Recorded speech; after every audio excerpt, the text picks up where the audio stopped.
wrestling fans, and welcome once again to another edition of the Suplah. I am Andy Kwan, and with me, as always, is Sam Brooks.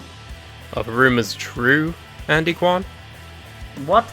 Are these statements factually correct that I've been hearing, that I've been seeing all over Twitter? Ladies and gentlemen, have you been paying attention to the newest edition of the Suplah's weird Twitter hyperfixation? This time it's called Andy Facts. I can confirm that they are not all 100% accurate, but they are 100% half the time.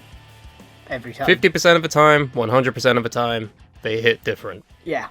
Let's have a look at some of these facts, shall we? For those who don't have the joy and the privilege of subscribing to the Suplah on Twitter, which you should, it is free. For now, until they change that, there have been daily Andy facts dispensed right into your eyeballs. Let's take a look at some of them, shall we? See the validity of these facts. Okay. Andy fact number 1. Andy loves pepperoni. I do love pepperoni, and there's photographic evidence of that, so yep, that's true. Hey, see, you're holding pepperoni. So that's 1 for 0. There we go. Exactly, okay. Andy fact number 7. Andy's first ever word was table. His second ever word was Gable. Now see, I feel like this one doesn't even need confirmation. If you've been listening to the show for the past few years, you'll know how much Andy loves Chad Gable. Chad Gable is the best.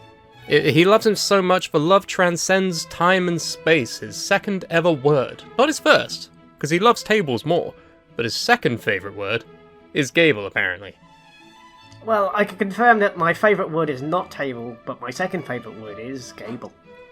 Andy fact number 11. Andy always butters the knife before bedtime, ready for the next morning. You gotta be prepared, Sam. You gotta be prepared. See, that's what we're learning today, children. We're learning some facts. Yeah. Always butter the knife before bedtime. Failure to prepare to fail. That's what I say. On time is late, am I right? Exactly. So, subscribe to more Twitter facts coming at you every day at around 7 PM. Who knows if they are true? I believe in my heart of hearts that they are true. Some of them are true, but you just have to work out which ones are and which ones aren't. Ooh, it's a fun guessing game. Ooh, riddles. Oh god, not riddles. No, alright, we're moving on. Okay, So, okay. you may be wondering why we're gathered here today. Why are we gathered here today? Tom? You're not Tom, you're Sam. Who's Tom? Fuck's sake. I can be Tom if you want, mate, but you didn't introduce me as that to start with, so it'd be kind of awkward now if you want to do that. I haven't done this in a month, okay? It's not my fault. I've forgotten what to do. Who am I? Your dick fell off. It's not my fault. That's why I've been gone. Your dick fell off. No, my dick is intact. It doesn't get... It's intact? You should get that out. It's very sticky. No, it's not stuck together with blue tack. It's there. It is, because it fell off. What? Your dangle, the doobie dangling different. My dangle is fine, thank you. Speaking of dangles, there's Christ. been a carrot dangling in front of us, Andy. It's called a tier list. Has there really, Sam? But this isn't any tier list. This is a special tier list. This is something that was actually nominated by one of our listeners, if you can believe it. We still have them. This one is... It's a miracle! Especially after that intro. It's a fucking miracle! This one is from SpaceMcGee, who has been subscribed for 9 years. Can you believe it? Holy mother of Jesus, I feel old. But thank you, It's been 9 years SpaceMcGee. since I joined. Isn't that crazy? I think there's a direct correlation here with SpaceMcGee and yourself. In what way, Andy? Well, you joined 9 years ago. SpaceMcGee was watching from space, and, you know... He's from space. Well, he is SpaceMcGee. He's from space. That's his name. He probably lives on the fucking moon or something. I don't know. So the man on the moon, not Andy Kaufman, the other one, has suggested that we do a tier list on commentators and announcers, Andy Kwan. Ah, wonderful. So that's Let's what do we're doing that today. We're doing commentators, we're doing announcers, we're doing backstage interviewers, we're just doing on-air personalities, essentially. We have about 50 of them lined up today, and as always, with our tier list videos, it is not comprehensive, it is not going to include your favourite, you listening to this, your favourite, not in this. We snubbed them on purpose just to annoy you, and to get you to comment on the video telling us to do it in another video. That's how it works, you see. Here's the actual reason. It's because we don't really have any experience with them. So, I mean, let's just knock it on the head now. Gordon Soley, not on this tier list. I don't even know how I... You alright? Yeah, I'm pretending to be one of the listeners.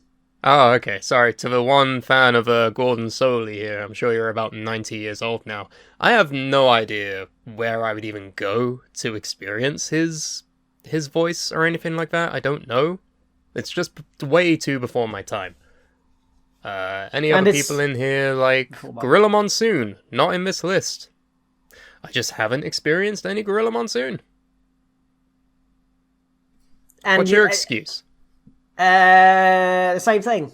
I mean, I've heard one or two things they've done, but it's not comprehensive enough for me to form an opinion on, basically. And I don't want to just be like, they're really good, and I've watched one match. Everyone says they're really good, so they're going into A tier. What? No. We have experience with all of the people in this list. At least one of us does. Wait a minute, there's one person on this list where I'm like, who the fuck is that guy? Oh, surprise, surprise, surprise. We'll get to him later, or her, or they. Kings, queens, and in-betweens all included on this list today. Now, as with our previous tier list specials, we have rankings. We have concrete rankings that cannot be disputed one way or another. Let's go through them, shall we? Letter by letter. Hooray! So the worst will be the Z tier. It is literally the worst. Nothing is worse. It's just god-awful. F tier. Pretty awful, but it's still not the worst. E tier. Only a step above awful, but it's still bad. D is worse than average, entering bad. C, the most middling ever, not good or bad, so... It's just like the man says, the three-letter man in the three-letter company. He says mid. Mid.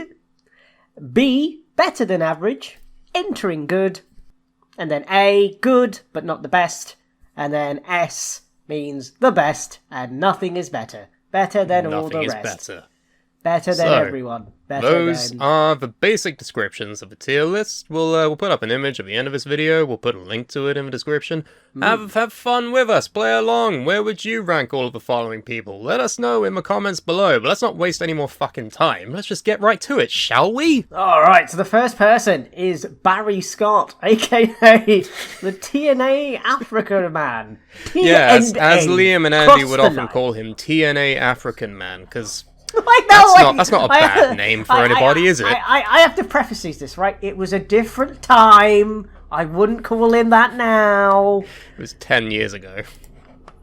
A lot can happen in 10 years. Yeah, that's true. We've moved on from the days of calling him TNA Africa Man, because we learned his name is actually Barry Scott. Which is very confusing for anyone living in the UK. No, it is not the same man who advertises for Sillet Bang. It is a different man. Bang! And the TNA is gone. So it is. Gone, it's now Impact. And so is Barry Scott, sadly. He died in 2020, I want to say, of colon cancer. Oh, poor bloke. What the fuck? But his impact... is immeasurable. If you don't know who we're talking about, this is the guy who was, he also did stuff for the NBA, which I didn't even know until research for this. He is the guy who was in the Cross the Line vignettes for TNA back in, like, 2006. You know, the glory days. Yes, the days where TNA was actually alright. And the days where you seem to believe he mispronounced everybody's name for comedic effect. I feel bad because he's dead now. Angel. Like, I feel so bad. That's more Jan. Kurt Angel. Scoot Steiner. He's a bit of a meme amongst the Suplah. He's in a Hall of Fame, isn't he? He's in a Hall of Fame. Because he's the meme. He's a meme. He's great. We love him. God, but genuinely, his voice is iconic. Yes, and it belongs to an era of TNA Impact that was, I don't know, Was it the best it's ever been? I would say so, yeah. I think rose-tinted glasses play an impact here, but, you know. I would say it's probably the peak of TNA, when this guy would be like, TNA, cross the line. You're like, right, cool, this is it, I'm watching. That's it, I'm hooked, I'm sold. Yeah. I'm seeing pictures of Kurt Angle with some satellites. Yeah, it's fucking great. And I'm like, if I were to tell you that Barry Scott is the best, would you agree with that? Would you put him into S tier? Yes. Because he's in our Hall of Fame, for God's sake. I mean, what a fucking surprise, lads. Isn't it great? We're starting off strong. He's in our Hall of Fame. How can we not put him in the S tier? That'd just be stupid. I propose we retroactively change his meme title. Instead of TNA Africa Man. No, wait. We call him Golden Voice TNA Man. That would make more sense. Okay. There you go. Because remember the Golden Voice Homeless Man? That meme? No? Well, it doesn't matter. It's Barry Scott. You remember him. TNA Wrestling. Cross the line. Play a clip of it now, is what it actually sounds like. TNA Wrestling. Cross the line. There you go. So, that is our first entry into the tier list. An S. It's only going to go downhill from here. Was I supposed to play definition. something, or are you editing that in? I'll edit it in. Oh, right. I'm not fucking telling you to play it now. I'm telling it to me, editing this in the future. I was like, I'll get it on my phone if you want. I'll get Impact. I'll get the Impact. Google TNA Africa Man. No. Oh, We're moving on, that's Andy. so hard that hurt my back. Fuck, Jesus Christ. Anyway, I'm old. you have to talk about the next one, because I don't know. Oh, this is going to go well then. So, Bobby Cruz. He's the Ring of Honor ring announcer. I think he's been doing it since the beginning of time that Ring of Honor has existed. And well, let's still get a doing bio it. up, shall we? Bobby Cruz joined Ring of Honor in 2003, assuming the role of Steve Corino's personal ring announcer. He later became the promotion's main announcer. In 2018, he served as the ring announcer at All In. And he is still doing Ring of Honor stuff today under the Tony Khan regime. When I watch Ring of Honor, right, and I was a massive Ring of Honor mark back in the day when they had, like, Samoa Joe and CM Punk and Brian Tyler Danielson. Black and Bryan Exactly. Danielson and Takeshi Morishita. From that point of view, I have a lot of nostalgia hearing Bobby Cruz's voice. But Well, that's I not what you understand- said to me when you suggested him for this list, because What you did I described him as going, No, that's not Bobby Cruz. That's somebody else that I forget his No, name. it's Bobby Cruz. No, that's Dave Penzer, the guy that goes. You I didn't even put him in this list. didn't put Dave Penzer in the fucking list. Dave Penzer. Oh, I didn't literally- put Brit Brew. Okay, how does Bobby Cruz do it? What does he sound like? You do it. The American Dragon, Brian Danielson. Oh shit! You know what? It felt like I was in Ring of Honor in 2005 for a minute There there. you go. You have to rank this one. I don't care. Where's he going? I mean, I've heard clips, right? I'm not going into this Okay, completely alright. blind. I've heard him at All In. Like, he's got presence, but is he iconic? Probably not, unfortunately. So where would you put him? Probably C. Mid, I because... think he's mid. Well, the only reason why is... If you haven't heard of the guy, he I'm can't not really... gonna lie. When I read his voice, I hear it like Bobby Cruz, because I just think of Bobby Roode. Wow. Bobby Cruz Jeez. sounds very, very similar. Well, okay, We'll get to that later, by the way. But anyway, Bobby So, Cruz. Okay, yeah. I mean, you want to rank him mid? Fine, I got no objections. You can't really get... You can't go above that if you don't know who the guy is. Like, You only really know him if you're like into the Ring of Honor lore. Yeah. So I'm fine so with that. I think that's a relatively... He's good, but he's not like... He's not iconic, Unfortunately, not now. so that knocks him down into mid. Fair enough. Same cannot be said, however, for our next entry. It is Bobby the Brain Heenan himself. Do we have to talk about this? Just stick him an S already, for God's sake. Oh, okay. You just want to... There's no discussion here. No, there's no need for a discussion. He's one of the greatest ever to do it. Ever. Even when he went to Big in the WC... 80s, he was involved with Hulk Hogan, much The of a Goldberg stuff is like, the man! Like, he's just so good. He was just brilliant. Yeah. And there will be no one... He retired before I started watching, but, you know, it doesn't mean I can't go back and fucking listen to him do some... arguably the most iconic heel commentary work. I think you'd be hard-pressed to find a better heel commentator than Bobby the Brain Heenan. Wow, are you okay there? Did you just buffer? Did you like Sam the buffering? I was gonna say Bobby Cruz, but fucking we're talking about a different Bobby. Bobby Lashley, the wrong Bobby. We love Bobby. No, so basically, Bobby Lashley, the greatest heel commentator of all time. I'll be a son of a bitch. But I feel like everybody bases their heel work on what Bobby Heenan did. Oh yeah, I mean, look at fucking Corey Graves, for God's sake. He's just like any heel commentary. They take Bobby Heenan's blueprint and they just take it for themselves. They modify it. Some of them do it well, some of them not. But we'll get to that later. For now, S tier. I'm comfortable. Bobby Heenan, one of the best. Yes. However, oh Christ, here we go. This next one. I feel like if Liam Dunn was here, we'd know where he's going, but for now, God. It is Booker T on commentary. Can you dig that, sucker?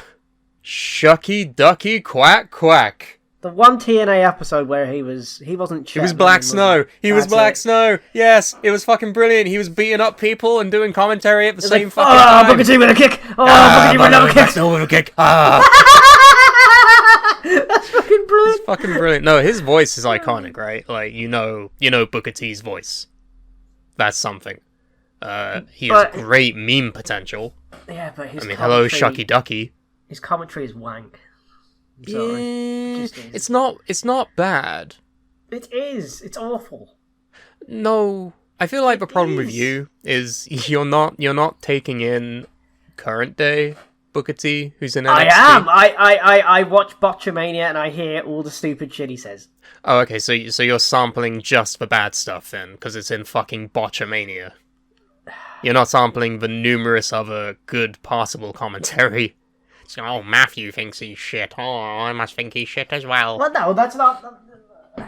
See, it's upset my cat now. You've upset my cat. Are you happy? Are you happy now? My cat's... No, because you don't recognise Booker T's strengths on commentary. What's the matter with you?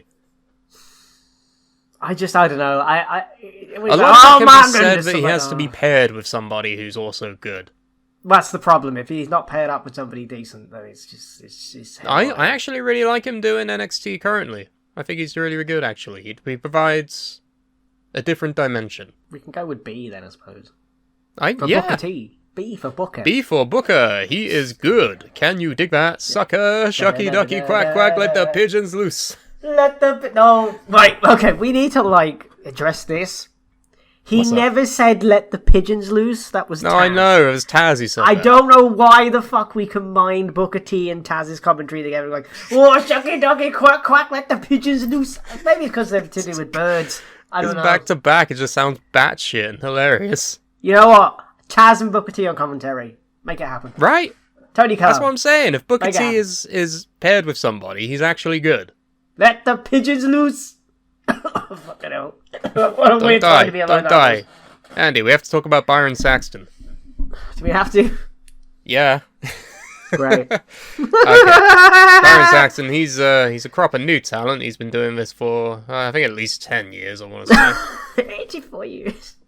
No, not that long. Christ. Oh, what do you reckon of old Byron? He's alright. Byron?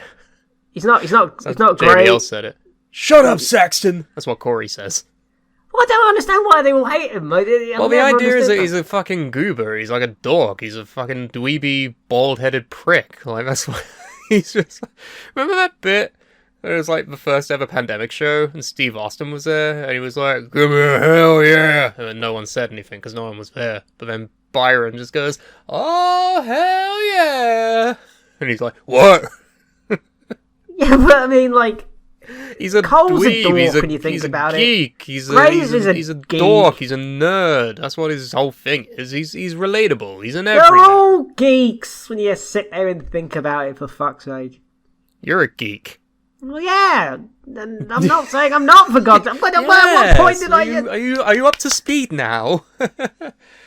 I like that, though. I like that, he works... Yeah, I don't think he works too well in a vacuum. He needs to be paired with, like, heel commentators in order to, like, fully get out there. But, I don't know. I think he's alright as he does... I go with mid, honestly. Yeah, I'll go with mid-C. You gotta stop. You gotta stop just saying it like that. MJF is brilliant. Because I love MJF. MJF is the best. Oh, he's a wanker all the time and he buries his own promotion. Oh, I love him. Oh.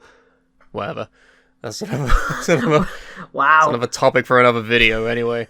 Yeah, I'll go with mid for Byron. Good old Byron. Lovable old Byron. He's lucky to get mid. If it were anyone else, he'd probably get bad. But no, I think he's endearing. That's something that's good for him. He's endearing. My cat was just fucking around with the microphone. I'm pretty glad that you're into this, mate. And he wrote, Look, seriously, Sam, look at our script and see what the cat wrote. 41. You did that next to Corey Graves. We're not there yet, Kenny. Calm down. I know you like Corey Graves, Ken, but we ain't there yet. So the next person is our very own Carmine Antonelli. Carmine Antonelli, the lead commentator for Suplah Brawl. Z tier. Just kidding. I'm only joking. He's a very good commentator for what he does on his own. This is the thing. Like, a lot of these commentators nowadays, I don't think there's another show that is just a one-man booth, right? No, I don't think it's always two men at the very least. Yeah, at the very least. Sometimes there's like 5 million. Yeah. Raw, like 5 years ago, there probably was fucking 5. AEW sometimes feels like there's more than 4. Yeah, I mean, and Carmine as well. He does it on his own. What a mad person. And he deals with all the fucking people that we make, and God help him. So in some ways, I would say A. Really? You're gonna knock him down a peg from S? Yeah, but for that's what like reason? Yeah, but the reason why I'm saying this is it'd be like nepotism. We're just putting him in S because he does Suplah Brawl. He's not our child, Andy. It's not nepotism. What's the word? He's not a nepo baby. What the fuck are you saying? No, like because he's from the Suplah. So if we put him in S, everyone's like, well, he just stuck him there because he's part of the we Suplah. strapped the rocket to him. Oh. No, okay. I'll say this. All right. One of the biggest charms of Carmine Antonelli is sometimes he doesn't know what the fuck he's talking about. Sometimes it's just complete fucking gibberish and nonsense. It's not even related to the fucking match that's happening. Other people, like, if anyone else did that, they'd be fucking ragged on for it. They'd be like, why is JBL referencing Gonzo the Great Alien? I don't fucking know. It's just old references, right? But no, whenever he's just, like, fucking talking about Yu-Gi-Oh! When Rage is performing, it's like, what the fuck are you talking about, you crazy person? Alright, we'll put him in S. Yeah, in fact, he does it on his own. Well, yeah. Except for when I'm there, or when you're there, or when Keelan's there. Very rarely does Brawl have more than one person, but whenever it does, is this guy. Wait, why are we not on this list? Because we wouldn't be S. And I don't want to do that to us. Keelan would be S. Speak for yourself, what the fuck? Keelan would be an S. You maybe, you're like A, maybe. Bruv, I know all the moves. You fucking do, actually. That's real. I know every move. Okay, it's like Carmine Antonelli. It's just all of us when we do Brawl, alright? It's for Suplah commentary. It's fucking S, alright? Alright. Does he bring dimensions? Carmine I do character history. You do the moves. Keelan talks about journalism or some shit. And he talks about the 80s. I don't know. Liam says inappropriate things. Yeah, it's all good. Brendan's there. He says things about rap music. Kanye West because he still likes Kanye. I don't know why. But anyway, so speaking of things, so Carmine's going an S. The next person then is Cathy Kelley. Cathy Kelley. Who is Cathy Kelley again? I can't remember. Why the fuck does nobody know who this woman is? I don't know who the fuck is this person. I know. Carmine didn't know. I fucking know. They've been working in, well, I don't know.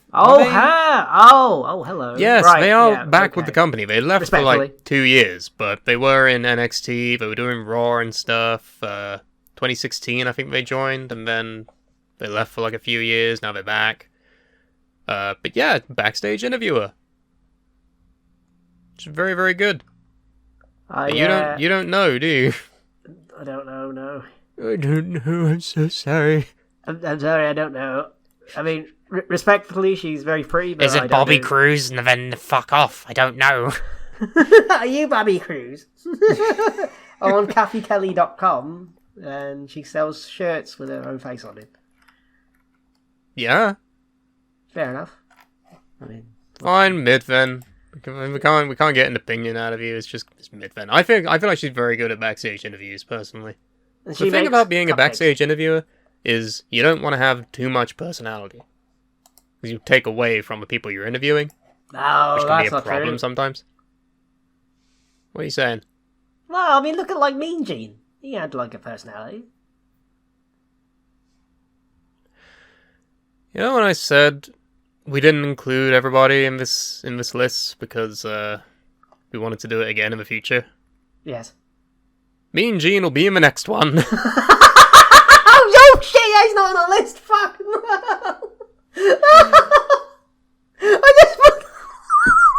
For context, I made the list of people, showed it to Andy, and I was like, "Do you think this is everyone?" Andy was like, Yes, Barry. This looks like everybody.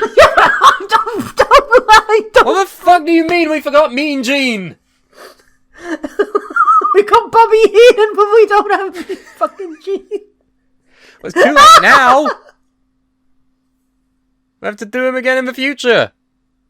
Can't do him now. So Cathy Kelley goes in the mid because you don't have an opinion, right? Yep, and you're gonna hate me on the next one. Oh, I don't know. Who is this person? Who the fuck is Chris Charlton? Chris Charlton does New Japan commentaries, so of course you don't fucking know who he is. I pay for New Japan World and I don't fucking watch it. You're a dickhead. You probably cancel my account. How else will Hiroshi Tanahashi make his money if I'm not subscribed to the network? Sure, he'll find a way without me. You fucking blanket. What's the matter with you? What? So wait, what was the last New Japan event? And I'll listen to him really quickly. Dominion. It actually happened this past weekend. I'm a minion. I know you are, Andy. Yes, we've always told you this. You eat the same, you're the same height, you dress the same. Sometimes you only have one eye. Yeah, but what's this? Well, Dominion. I thought you were fucking calling me like a fucking weird hemorrhoid, yellow banana bob fucking looking fuck. Yeah. I don't like minions. I just want to put it out there. Oh, but I like you.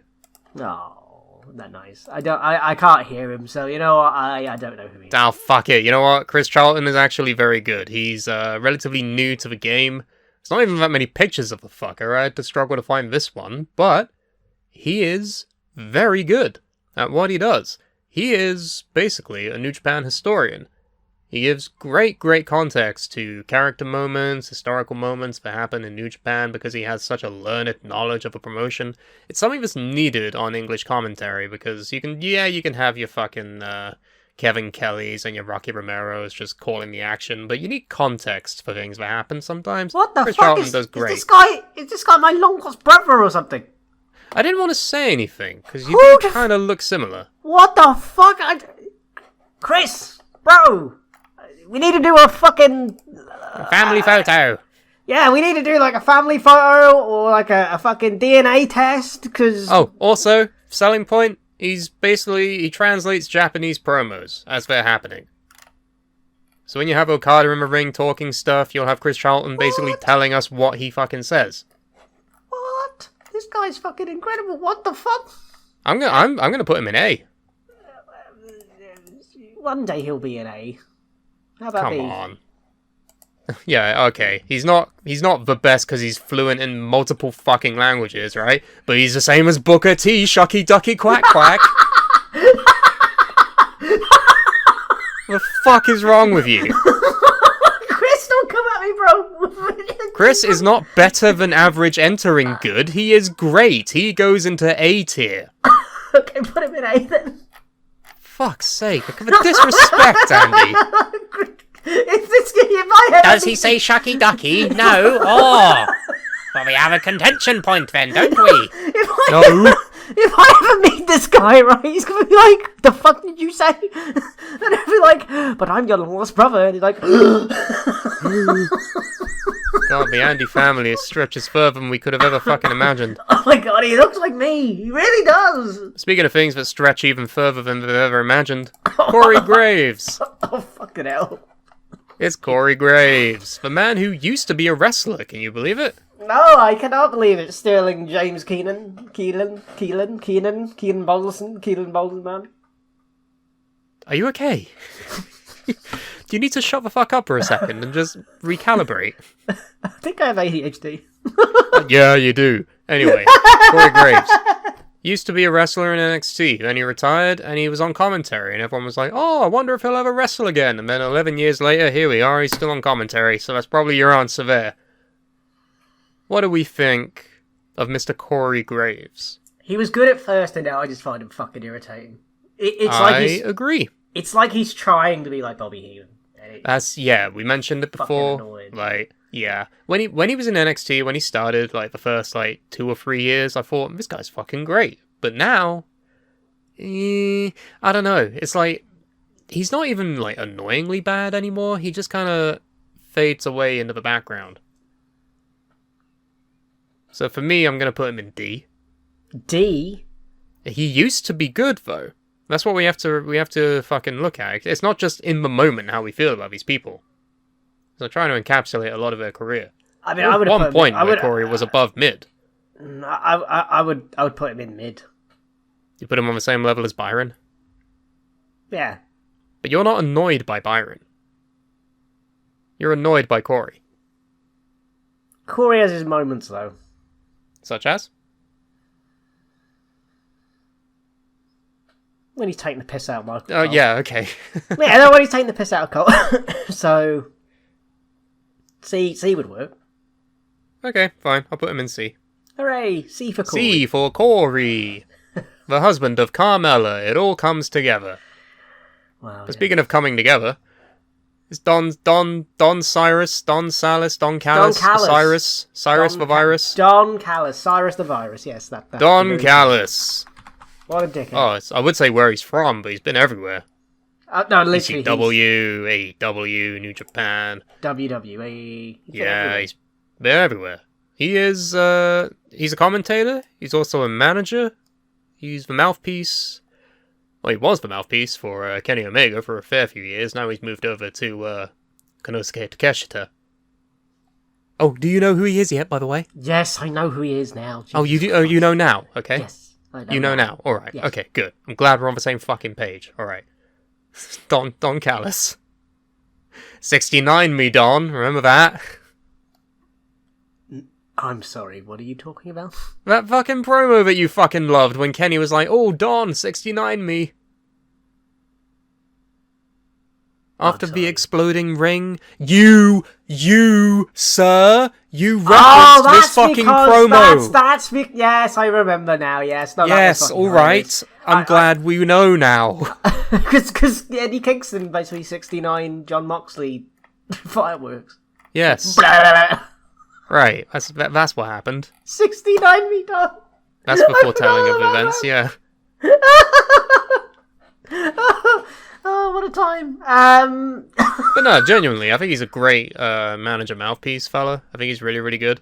On commentary, also very good. I don't really know any weak points with Don. Do you?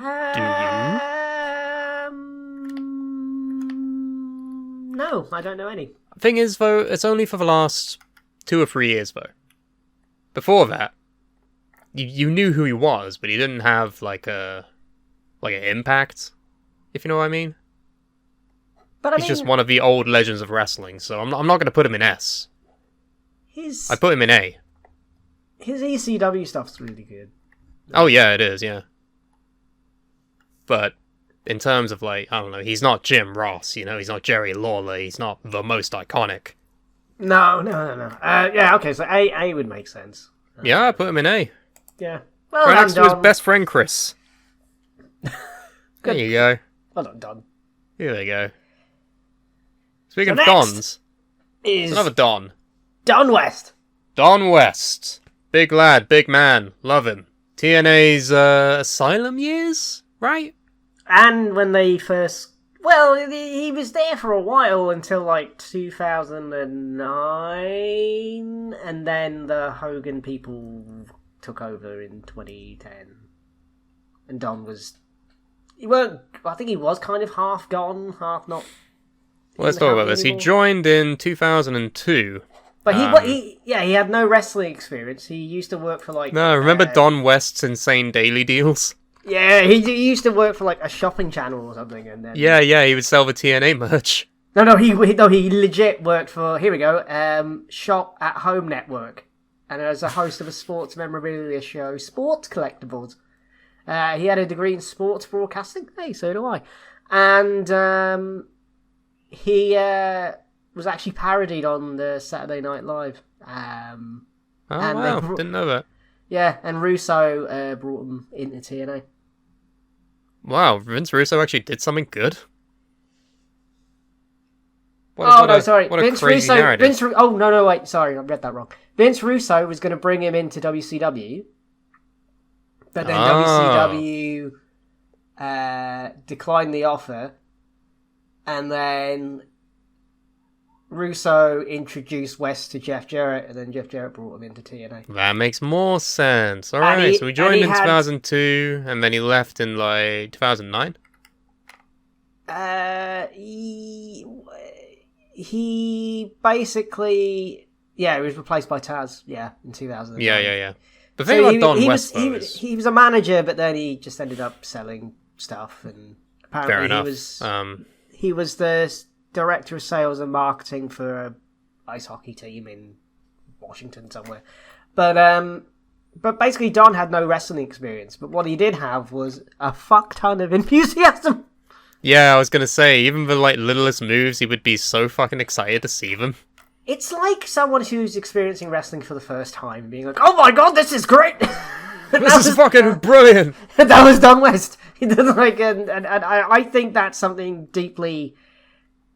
Am I right in thinking that, like, when we do the fucking... Oh my god, Mike Tenay, you prick! What's fucking Joe Submissive doing in the Impact Zone? Are you parodying Don West when we do that? Yes, I am. Yeah. But in the nicest possible way, because he did call Mike a prick at one point. Yeah. It's like, you selfish prick. Yeah, he was great. Big respect to Don West. I'd put him in at least an A. Don't know how high you're willing to go. I want to put him in S. S tier, Don West. Don S tier. He's just I would say Excalibur now has got like that enthusiasm, and yes, definitely. But like for so long, wrestling has been missing a Don West. Like, because if you're enthusiastic about it, you fucking as someone watching it, you actually care. Like, you actually give a shit. That's the duty of the commentary desk, is to make you give a shit. I feel like there's two distinct responsibilities for any good commentary team. Number one, to relay the information as it's happening to people who are watching. And number two, to be fucking as entertaining, not more entertaining sometimes, but as entertaining as the fucking stuff that's going on in the ring. I mean, I think Don West is a key part in achieving that. He was more entertained than the fans half the time. He's like, Pele! Like, holy fuck. It's so good.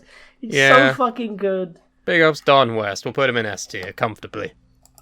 Rest in peace. But yeah, fucking incredible. But now, we move on to a ring announcer. Have we had one of these yet? I don't think so. Yeah, we have. Bobby Cruz. Sorry. Wow! Fucking wow! I don't fucking know who he is, Andy. He was your fucking pick. It's Eden Stiles, everybody. Who the fuck is Eden Stiles? You may better know them as Brandy Rhodes, believe it or not. When they first met Cody, was when they were working as a ring announcer in the WWE as Eden Stiles. Respectfully, Cody, fair play. But I don't know if she was any good as a commentator. I have no sort of, as a ring announcer rather, I don't really have any sort of lasting impression. I remember her being on SmackDown in like 2011, I want to say. I feel like she was in there in like 2013 as well.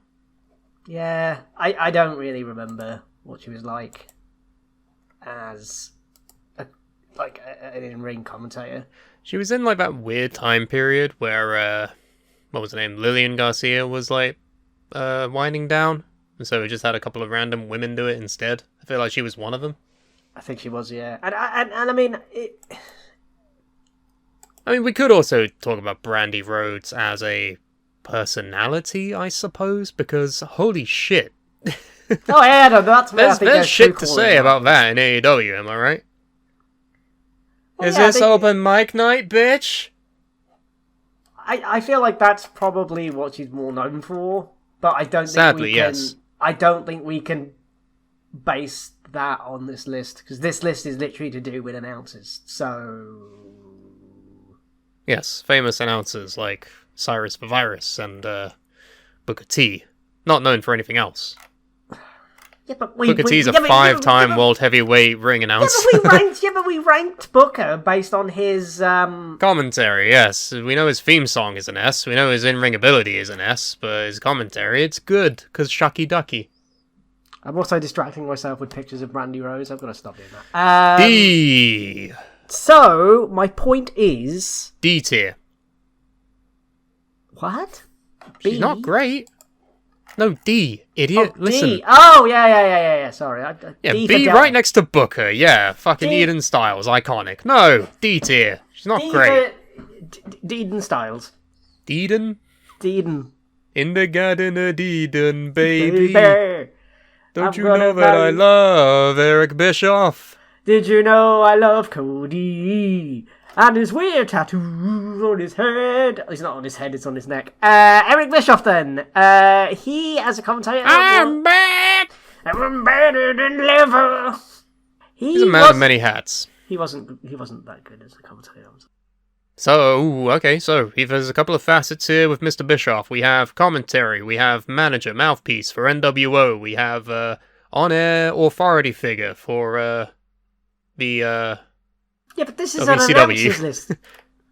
Oh no, come on, he's in the it's not just his commentary, it's everything he's done. As a personality. As an on-screen figure. I as a commentator, he wasn't very... He wasn't awful by any stretch of the imagination, but he... But as the manager of the NWO... Yeah, I mean, okay, Okay, so there's good with Eric, and there's also bad with Eric. That's the thing. Like, was the good better than the bad? Was the bad worse than the good? That's the question. I mean, Do you remember him more for his strengths or his weaknesses? In his own words, he was a C-show announcer, but then he worked his way out to basically run WCW. That takes something, doesn't it? That speaks to his character. What do you think about his charisma? No, he's a very charismatic person. I mean, I have listened to his podcasts. Because... So he's above mid then? Yeah, like, he is a charismatic guy. I don't necessarily agree with every opinion he ever has had. And I No. Andy Kwan disagrees with opinions? More at 11. And, Fuck. He'd probably be grand to have a beer with and be like, I completely disagree with you. But, no, I mean... I put him in B, personally. Yeah, I mean, you can't really put him any lower. You can't put him in mid, for fuck's sake. But at the end of the day, come on. The run as Raw General Manager, he invented the Elimination Chamber. That's something to consider. No, he didn't make the Elimination Chamber, whatever. Yes, he did. He didn't make it with his own hands or anything. I mean, Yeah, he did. Yes, he did. He got the screwdriver out. And he built the fucker thing, and then he put Triple H in it. Such a man. Yeah, William Regal helped him. William carried the logs that eventually weren't used, and Eric had the drill. Eric was like, it's got to be made of steel. And William Regal was like, bloody hell, what about wood? Like, no. Are you feeling okay? Why No, does I'm he on sound drugs. like John Lennon? Why? Why does he sound like that? Okay, Eric would be... Eric the Drill Bischoff. Nobody send into this. B. Please do not send this to Eric, because I don't know. He'll probably Eric doesn't know we exist. Shut the fuck up. He goes into B. For Beric Bischoff. Oh no, for Bischoff. Oh, you're a dickhead. Next up is Excalibur. Excalibur. I would say... Remember when he was the founder of PWG?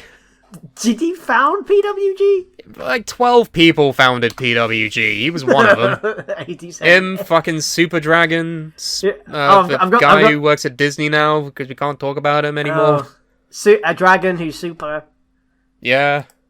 Did he retire, Super Dragon? Probably. This ends about Super Dragon. This is about fucking Excalibur. Yes. Who wears a mask. Yeah. Who cares? That's unique. That's cool, isn't it? Yeah.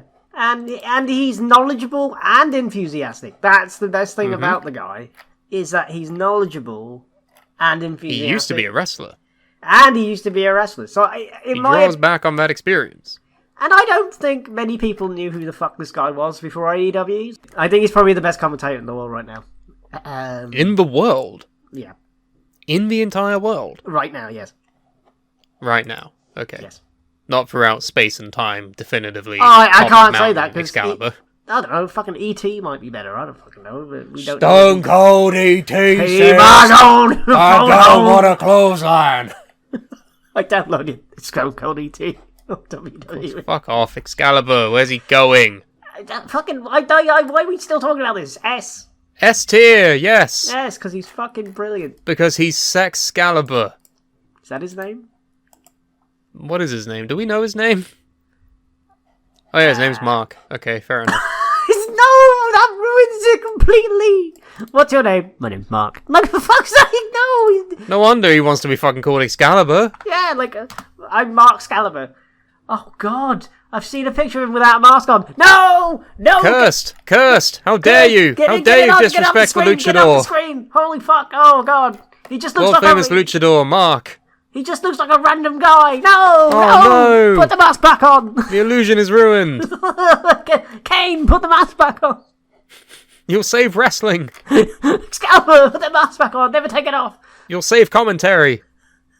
Do you think he wears it all the time? Like, he wakes up with it on, and Sorry, is it ever a question that masked wrestling personalities take off the mask?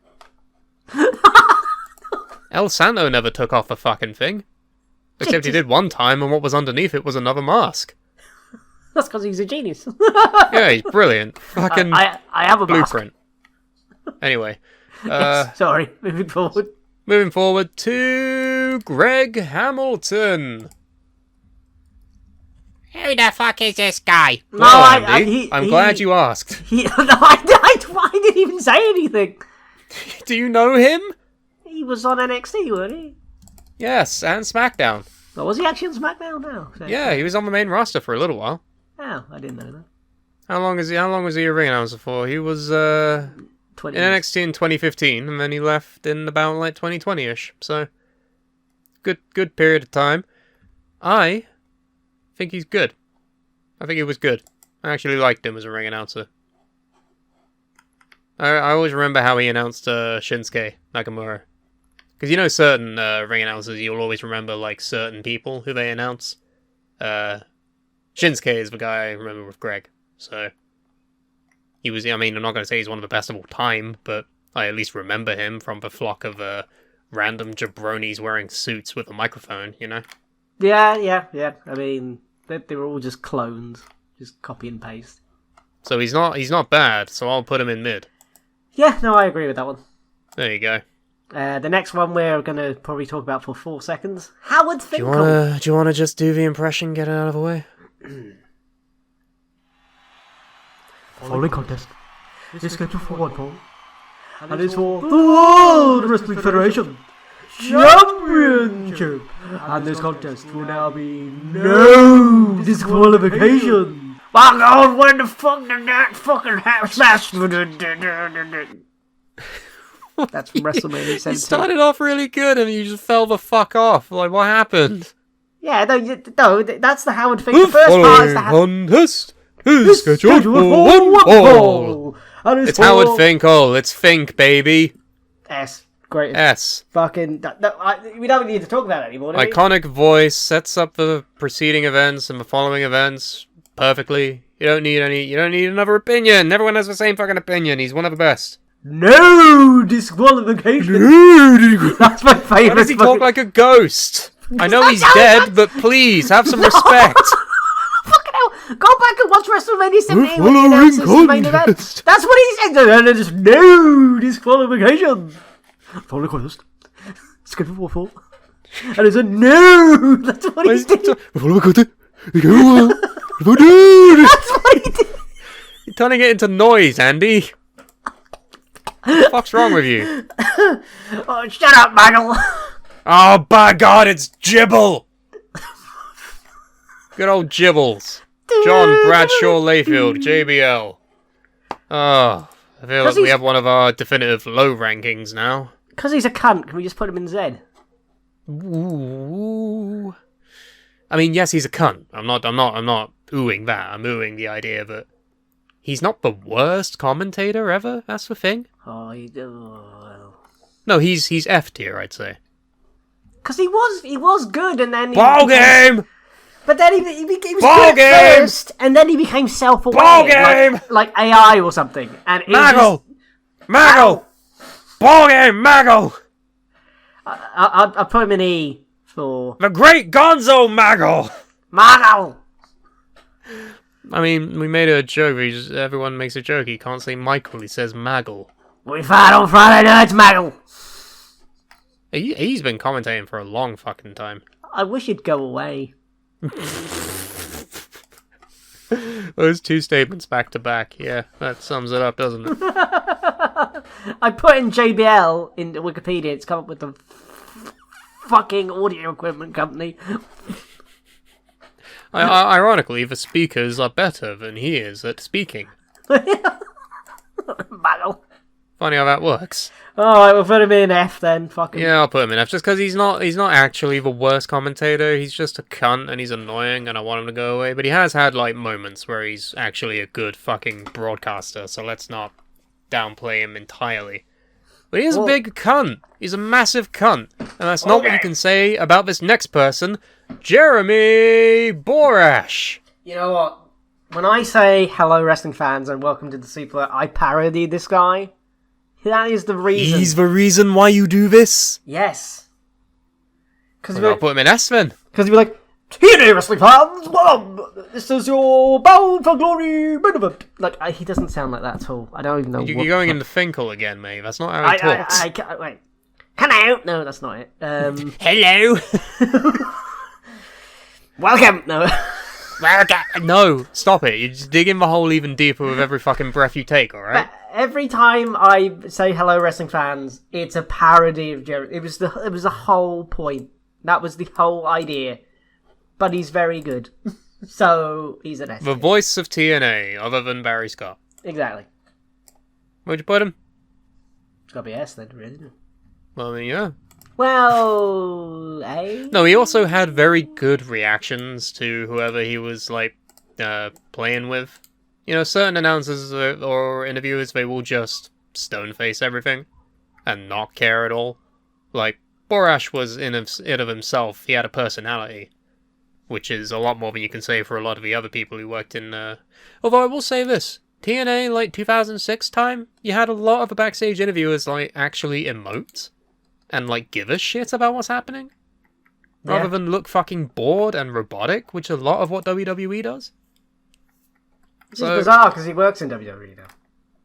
Well, I mean, he paid his dues. He had his whole fucking... He had to run in TNA, and now he's like a backstage guy, which is really cool. So, good for him. But, yeah, I'll put him in S. He's iconic. As Liam would say, he's Jeremy Borat. Yagzamash. I think he was drunk. Yeah, you saw him drinking a beer when he did that. Of course he was fucking drunk. What a time to be alive. Speaking of drunk people, how about we talk about The next entry. Now, this may cause a bit of controversy. How about you take the wheel on this for a little bit? Alright, so the next person is Jerry the King Lawler. Now, I can see why this is going to be a controversial thing, for two reasons. One, the guy had a heart attack on live air, and two, tits. So, puppies! So, this is going to be, When Jerry was a heel, and he wasn't going on about boobs, he was alright. It was good. But then when he kept going on about tits, and he was a babyface, it's fucking annoying. So, I don't know. I know a lot of people. A lot of people are going to say he's S tier, right? I don't think he's S tier. Not me. There's a complicated relationship to be had with Jerry the King Lawler as a commentator. Like you say. Puppies. He objectified the women all of the time. But all that of the was... time. But to defend the man, that's what it was at that time. That literally was... He continued to do that until at least 2010s.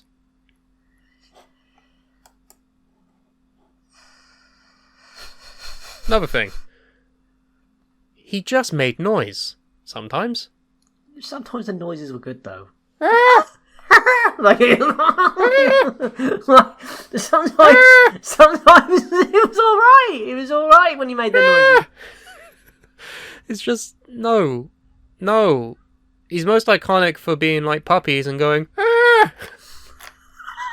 there are good things about him. I like how he was a good heel. He was a good heel. Yeah. Let's say that. He was a good heel. My favorite running bit with him was when it was a Royal Rumble, he would be like, this is my pick to win. And then when they get eliminated, he'd pick another favorite to win. He did that, I think, in the 2017 Rumble, and that was actually quite good. He has a charm to him. Like a nice, like, southernly gentleman when he's not being a heel. He's like, I don't know, you want to, like, root for him. I mean, he had a fucking feud with Michael Cole, for fuck's sake. Like, it's the whole thing. And that thing with Andy Kaufman as well, we can't forget about that. However, I'll put him in A tier. Yeah, I because mean... not...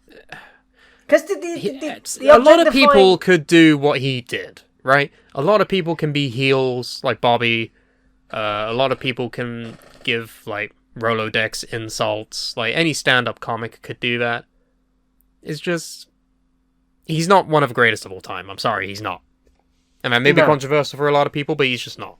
And I would say the guy who replaced him for those 9 months when he left the WWF was better.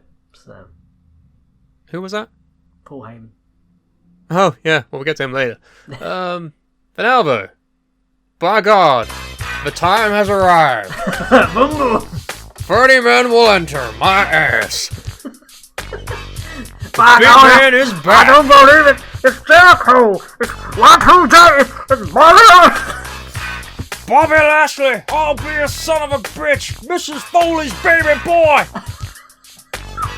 Stone Cold. He's broken in half. Chris Benoit has done it. Oh God, no, he hasn't, no. Here's the thing though. Obviously, JR is the wrestling commentator. Yeah. He is the guy. He is the GOAT. One of the greatest of all time. No, I think I would say he is the greatest of all time. He is the greatest of all time, is what I would say if he stopped in 2017. Oh, come on. No, it's Jim Ross. However, no, shut the fuck up. However, his commentary in AEW... Oh, it's wank. It's awful. It's bad. No offense to the man, but... You can't ignore that. I wish you'd stop. It's a bit like The Simpsons, right? Those first 9 to 10 seasons, nothing better has ever been put on TV. But then, we're now in season 34. It's been bad for 2/3 of its lifetime. You can't ignore that. So we can't ignore the last 6 years where JR is not good anymore. He cannot be put into S tier for that. No, fuck off. It's Jim Ross, for fuck's sake. What's wrong with you? Alright, even now, alright, as much as I take the piss, he does have his moments, even in AEW.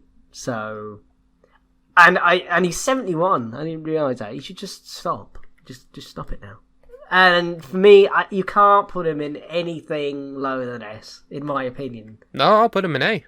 No, I'm for the same reason that Jerry Lawler is in A, right? Yeah, but Jerry Lawler was irritating for a while, and Jim, although he's I mean, there's no better commentary team than JR and the King. That's the commentary team. Like, throughout history, defining career, like, tag team commentary partners. Jerry Lawler and Jim Ross. They work so fucking well together. They fit each other. JR with the play-by-play, King with the color commentary. Are we doing that thing where I override whatever you've done? Do you want to override Jim Ross in the S tier? Yes, it's Jim fucking Ross. You can't put him in anything. Alright. Like, override. Jim Ross goes in the S tier. Yeah. I don't agree. I put him in A, but you used your override. Now you can't use it again. That's fine. I just feel like it's worth fucking mentioning that he's bad now. I'm not saying, I mean, he's not great now. I mean, 20 plus years of good commentary is all well and good, but he's not entirely flawless. I agree. He needs to stop. Once, remember that. He probably needs to stop. Vince bullied the fuck out of this guy. For what reason? Yeah, it's wrong. And he's from the South and he has a disease.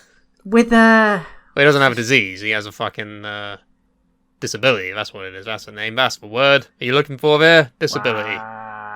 Vince said it. You heard him. But also with what's his name? Ed Ferraro. He basically mocked Jim Ross having Bell's palsy. Oh yeah. You're like, fuck. That was a low point. The fuck is wrong with you people? Like, so Jim, The you can't put poison him. has now been injected into my ass. As much as we take the piss, you can't put him in anything. The poison is not going to stop until they have wiped my ass. Boom, boom. Boom, boom. The big man is back. Oh, God. Now he's going away. Oh, Jesus. Apparently today was Think's birthday. Why are you looking at this now? I don't know. It was like 5 men ago. Let it go. Okay, next is... Oh my God! Title elimination! It's Joey Styles. Oh my God! The ECW man. Coffee! He was also on Raw. Cut a shoot promo against the King. It wasn't really a shoot, but yeah. It was a worked shoot. I quit. I'm not going to have to call Backlash.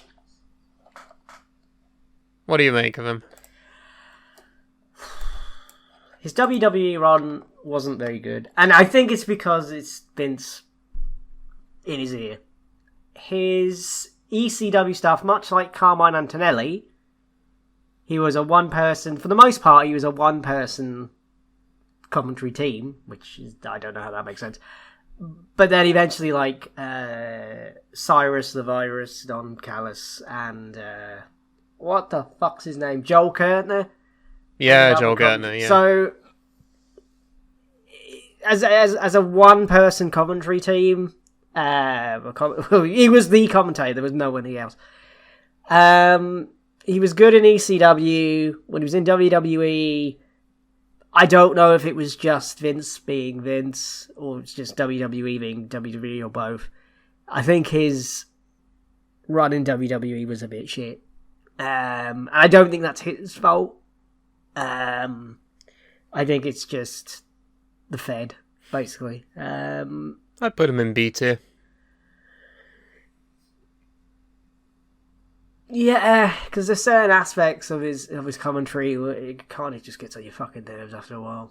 It's just like, Kevin! Like, oh, Jesus Christ. And he had that whole controversy a few years back about the Donald Trump references on commentary for Evolve, I think. We covered it in the show, mate. You do not remember this? No, I don't remember that. They say he made a reference to grabbing a woman by the pussy after, I think Gabe Sapolsky specifically told him not to do that, and then he did it anyway, and then he got fired, and everyone was like, oh, it's cancel culture. Or some fucking shit. I don't know, it was like 6 years ago now. No, I don't remember that. I mean, I just took a swig of Dr. Pepper and you say that, so, but yeah, no, B tier for Joey Styles. Yes. The lesser-known Styles in wrestling. Get ready to total eliminate! Anyway, moving on to the next one. It's another ring announcer. It's JoJo. JoJo! Is this the get out, leave right now? It's the end of you. Wow, we have two completely different frame of references for the name JoJo. No, this is JoJo Offerman. She was on Total Divas. Do you remember?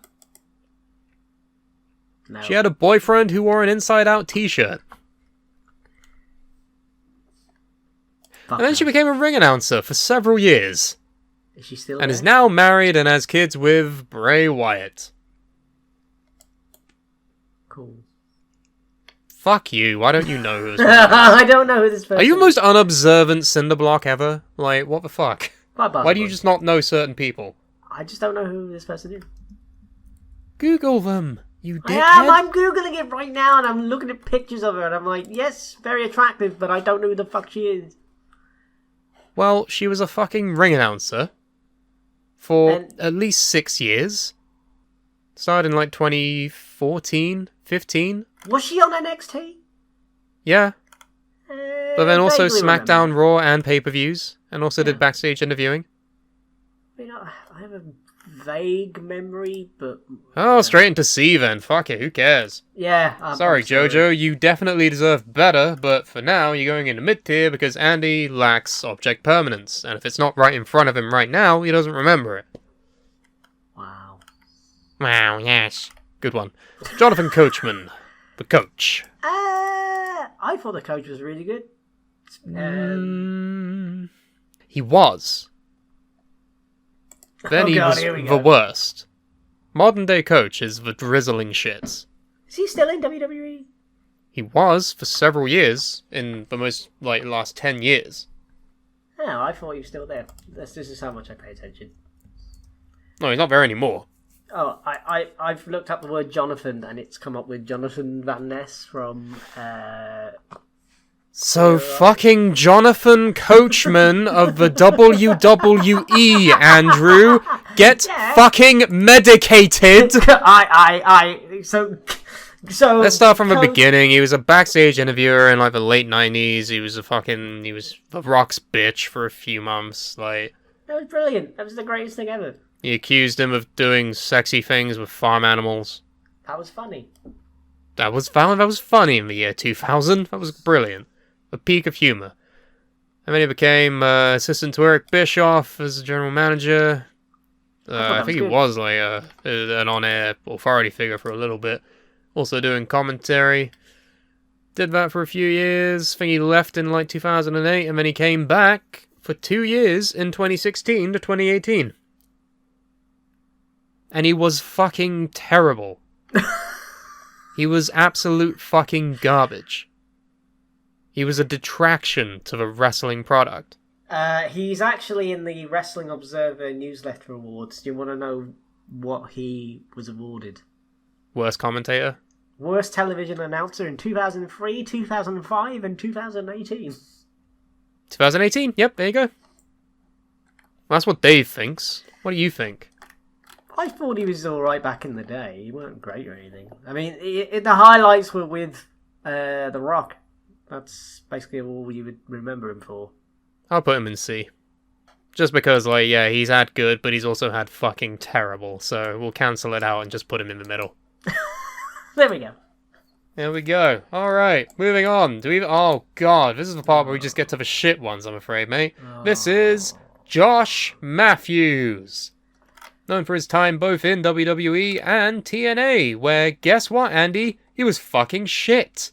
Yeah, he was awful. Fucking garbage. Remember still saying how there? Don West was, always enthusiastic about the littlest of things, it's the first time he's ever seen wrestling? I don't think Josh Matthews ever sounded like he fucking cared. And when he did, he came across as whiny.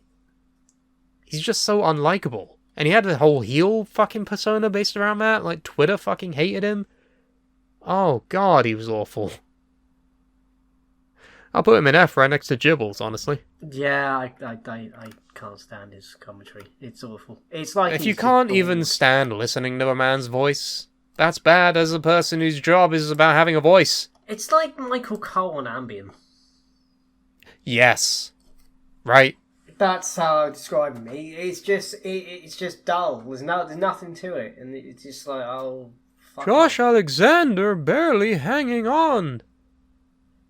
That's what he talks like. It's fucking garbage. Yeah, like he is like anti-Don West. Oh, you know what? Fuck it. I'll put him in Z. Yeah, no, he's fucking garbage. Like he's anti-Don West. Like Don West. If you the anti-Don.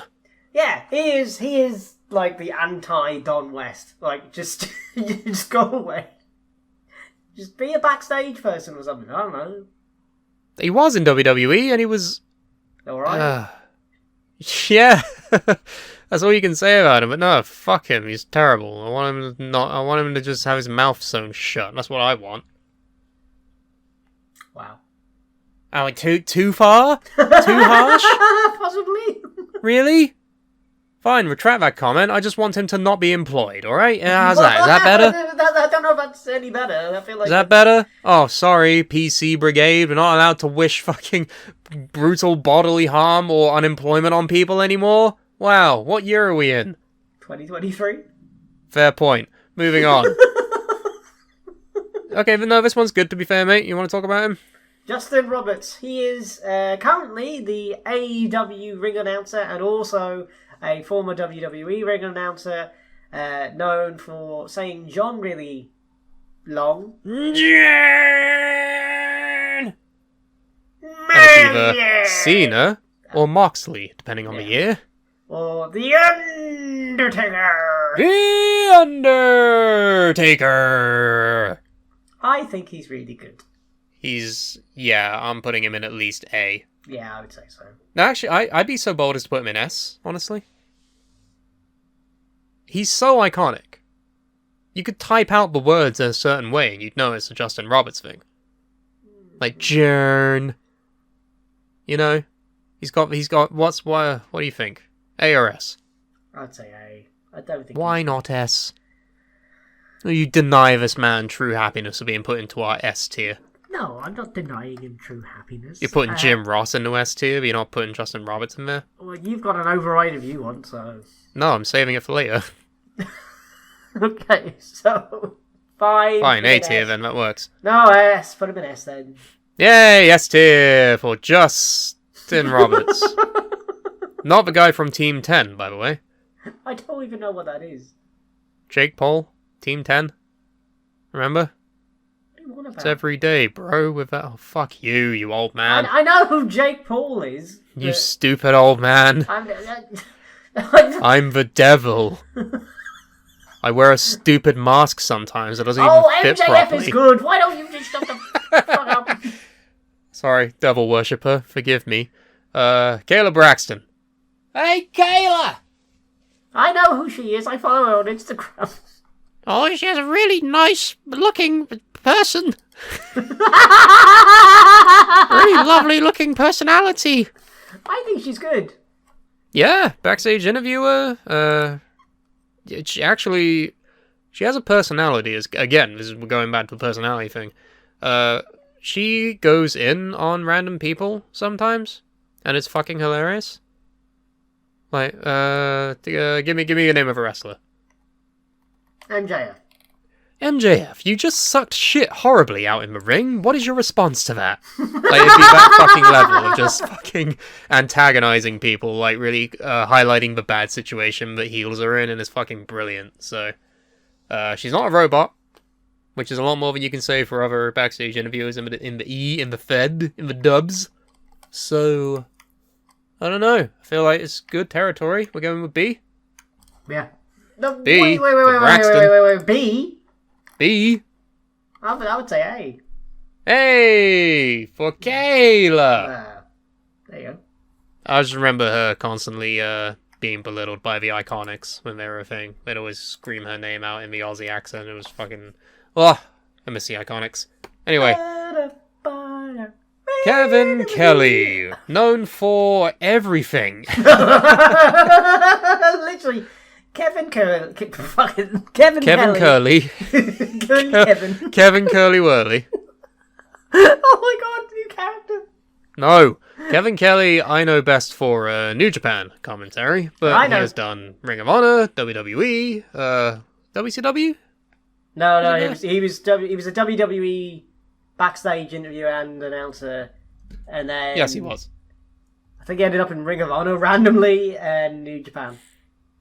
Yeah, he does English language for New Japan since like 2015, WWE from 1996 to 2003, and Ring of Honor for 7 years, 2010 to 2017. What did he do in those 7 years?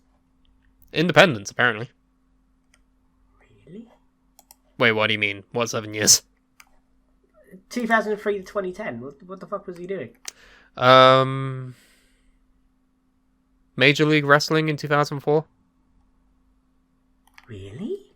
He replaced Joey Styles, but then the promotion closed down, so... okay. Well, we just have a couple of years unaccounted for, I think. Well, fair dues. But anyway, I think he's really, really good. He does the play-by-play for New Japan's English commentary. He's really, really good at doing that. Wrestling Observer Newsletter announced him as the best announcer of the decade for the 2010s. That's what Dave thinks. What does Andy think? I don't really agree with that. I'm not saying he's awful. Okay. Oh. I would put him in...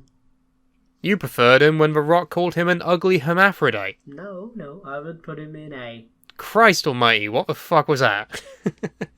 Yeah, it was a different time, Sam. It was a different time. Oh, he was involved in the Pillman's Got a Gun. Yeah, he was using the Pillman's Got a Gun angle. He was like, oh, got a gun! Oh, wow. That's what I mean. He's been doing this since the dawning of time. That's crazy. I'd put him in A. Yeah? Because he's improved over the years, which is quite remarkable, because he went from being this dweeby fuck in WWF to then gradually getting better and better and better in Ring of Honor. Now he's a highly respected commentator, so... So fair play to him, so yeah, I would say fair play. Alrighty. So then, moving on. Kevin Nash. I'm sorry. Kevin Nash. Big Sexy. Big Daddy Cool. He's done commentary. When did he comment? What the fuck are you talking about? He did commentary for TNA and also WCW. Yeah, but he was Chet Lemon, so that doesn't really count. Yeah. Yeah. That's why he was... Yeah, that's why he's in here. Because of Chet Lemon. That's why he's... Because of Chet fucking Lemon. What's wrong with Chet Lemon? I don't have a problem with Chet Lemon, but like that's a one-time thing. Like that's not a... We put fucking Booker T in here and we talked about Black Snow. Because he's an actual commentator. Booker T's actually commentating...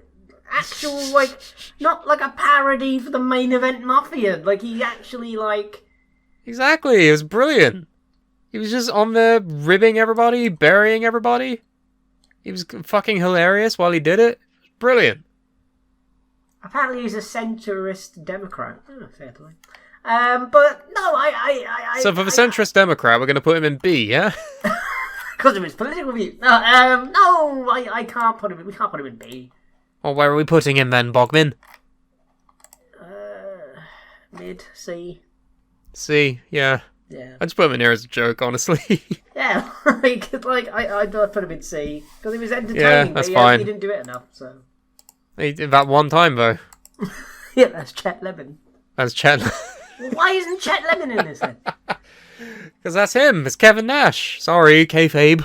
That's why Booker T's in here, not Black. It's not two. There's not two Booker T's, right? There's not Booker T and then Black Snow. That would have been fucking brilliant if you did that, though. Yeah, but I didn't, so fuck off. How about we talk about the championship with Lilian Garcia? She was. Did you know she had an album? Yes, she can sing. Yeah. And so what are you going to do with someone who sings? Make them say names. That makes complete sense. From Greenwich, Connecticut, Triple H! She was not very good when she first started, but that's because she first started. But then she got better and better over time. Yep. It's probably the most iconic of the era, like the aughts and like the late 10s, I would have said. Yeah. It's when I first started watching, who was telling me the names of the hometowns of people? Fucking this woman. Yeah, I mean, I would say vibe. She's probably like A tier. A tier, I think that's perfect, actually. Because again, like, you know the calls, you know how they say certain people. You remember the way they say certain words. It's brilliant. And also, that one time where she announced Triple H as the former World Heavyweight Champion, and then Triple H went apeshit and tried to kill her, and she had to run away. Well, Charlie Haas nearly... Charlie Haas? You don't remember this? No. What the fuck? So, Charlie... First class Charlie Haas. Yeah, so basically, the postie man, whatever. Basically, what happened was Lilian's announced Charlie Haas, and Lilian's getting out the ring, and then for some reason Charlie Haas decides to run the ropes. And Lilian I didn't know that was I forgot that was Charlie Haas. That was Charlie Haas. He just fucking yeeted into the ring, and she's like, just fucking fell. And you're like, oh my fucking god. Oh, this poor woman.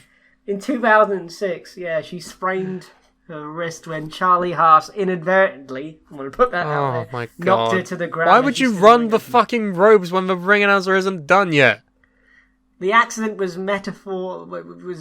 turned into a storyline with Charlie Haas incurring the wrath of Viscera, the big love machine. Jesus, what an awful time. Only the best, Andy. Only the best stories. So Charlie Haas was like, Leroy! Jeez. Just fucking took her out. Lilian off the fucking apron. Oh god, no, I do remember that, to be fair. I'll give her an A. That's perfect. Fair enough. So then, let's talk about a man that they like to call Matt Striker. Mark it out, bro! This is a mark out moment! Oh my god. I remember when... Remember Wrestle Kingdom 9? When GFW was presenting it? And they put Matt Striker on the YouTube channel to, give you backstory on Japanese wrestlers at the time. That would have been great, except he doesn't know how to pronounce Japanese words. So he went on the fucking internet and he talked about Shinsuke Nakamura.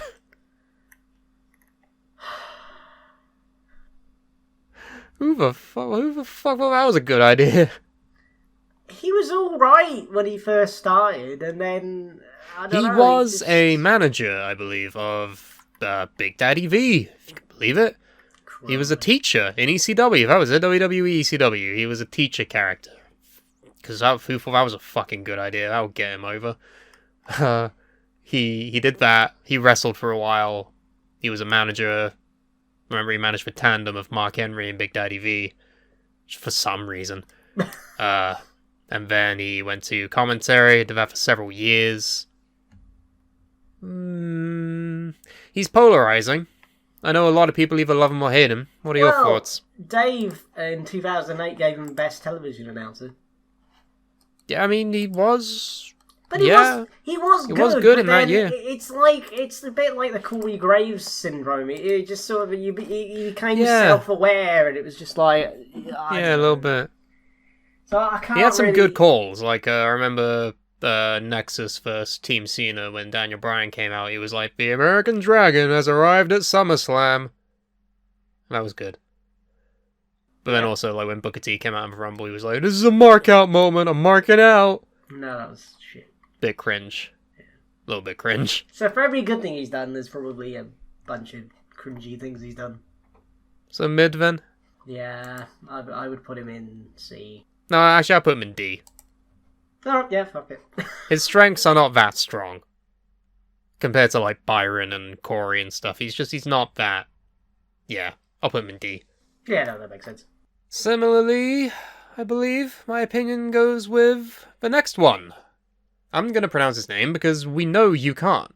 Mauro Ranallo. Prove the point. Mauro Ranallo.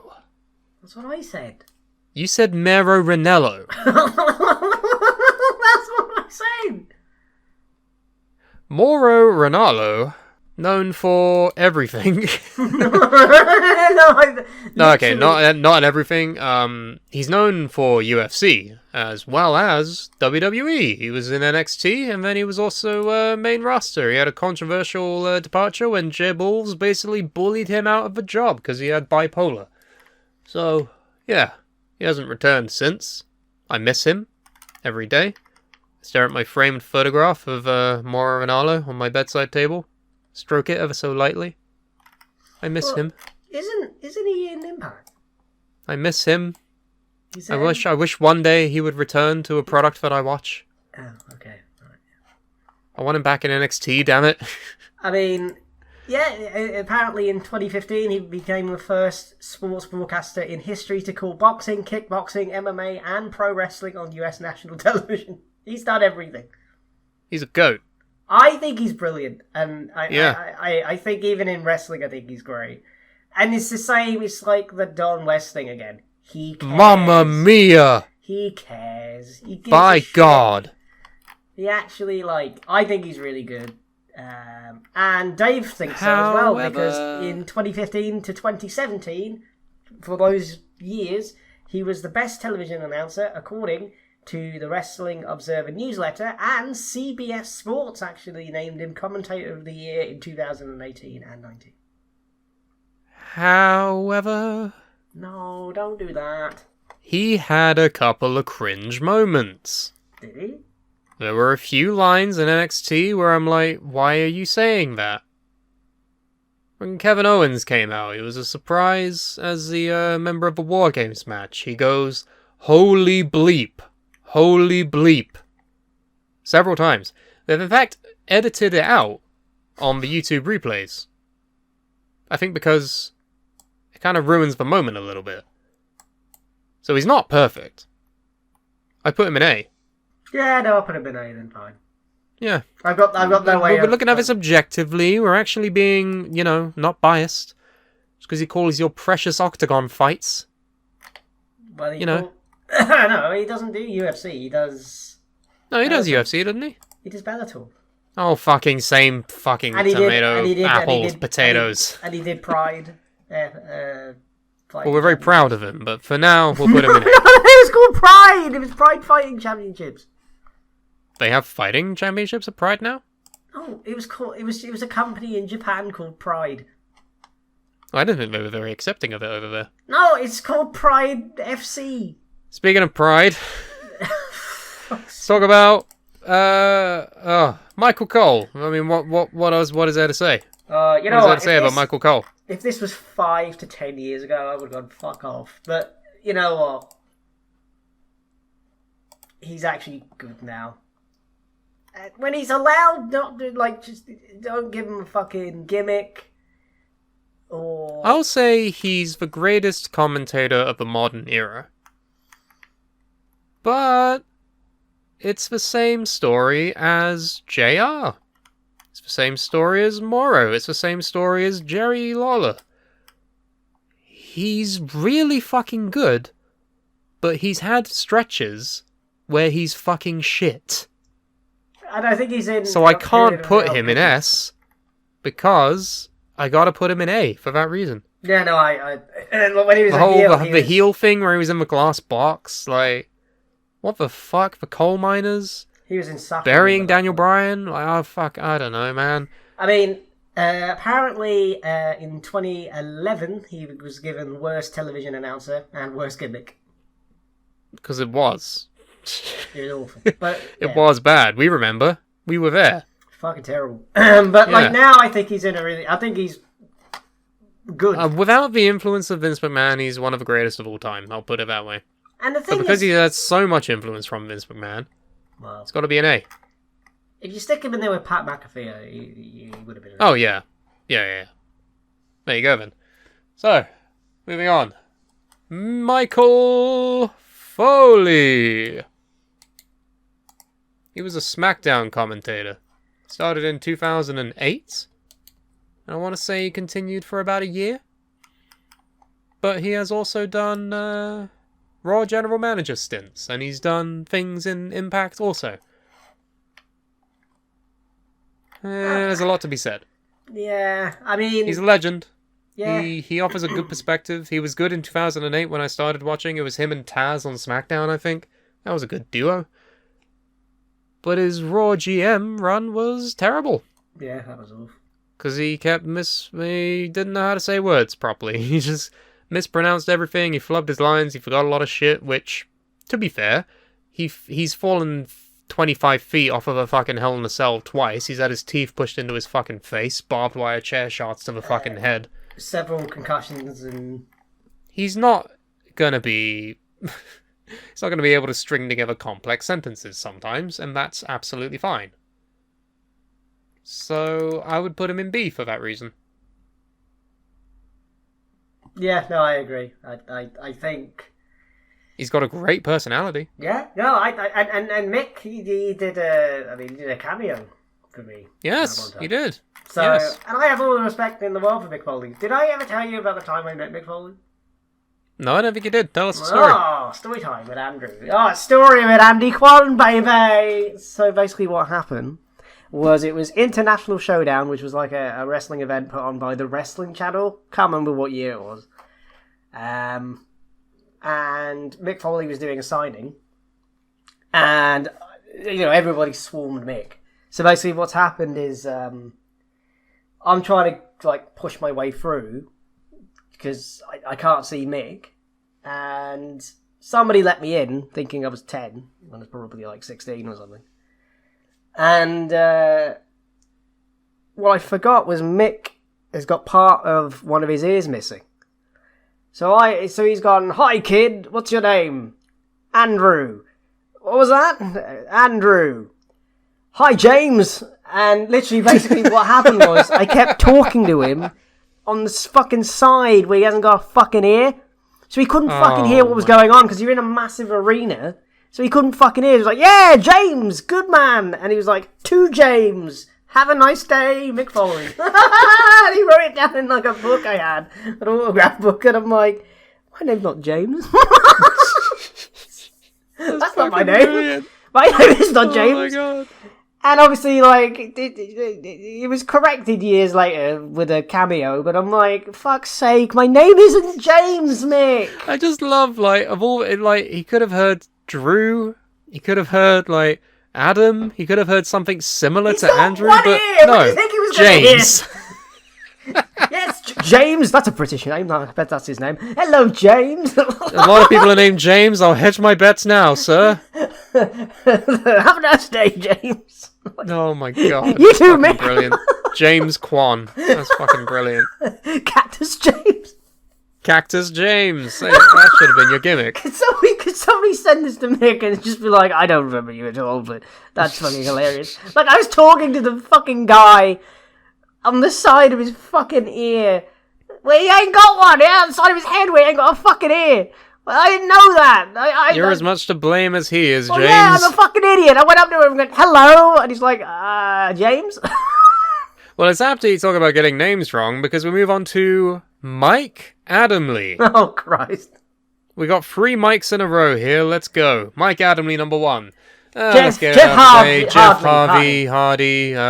whatever. He had a fucking brain issue. Man, he couldn't pronounce names properly sometimes, but we didn't know that until after the fact, so you had to remove him from the Botchamania intro, didn't you, Matthew? Yeah, because he... I remember when I first started watching, it was around the time where he came in, and I was just confused as to why he was being, featured. Who the fuck is this guy? How old am I? I'm 14. I'm from England. I don't fucking know who Mike Adamle is from the NFL. Sorry. But he was randomly featured at that Royal Rumble event where he said Jeff Hardy He randomly became the Raw general manager for, like, no reason.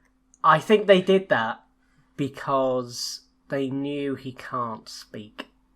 So they put him in a prominent position where he had to speak. To basically take the piss out of the guy, basically, yeah.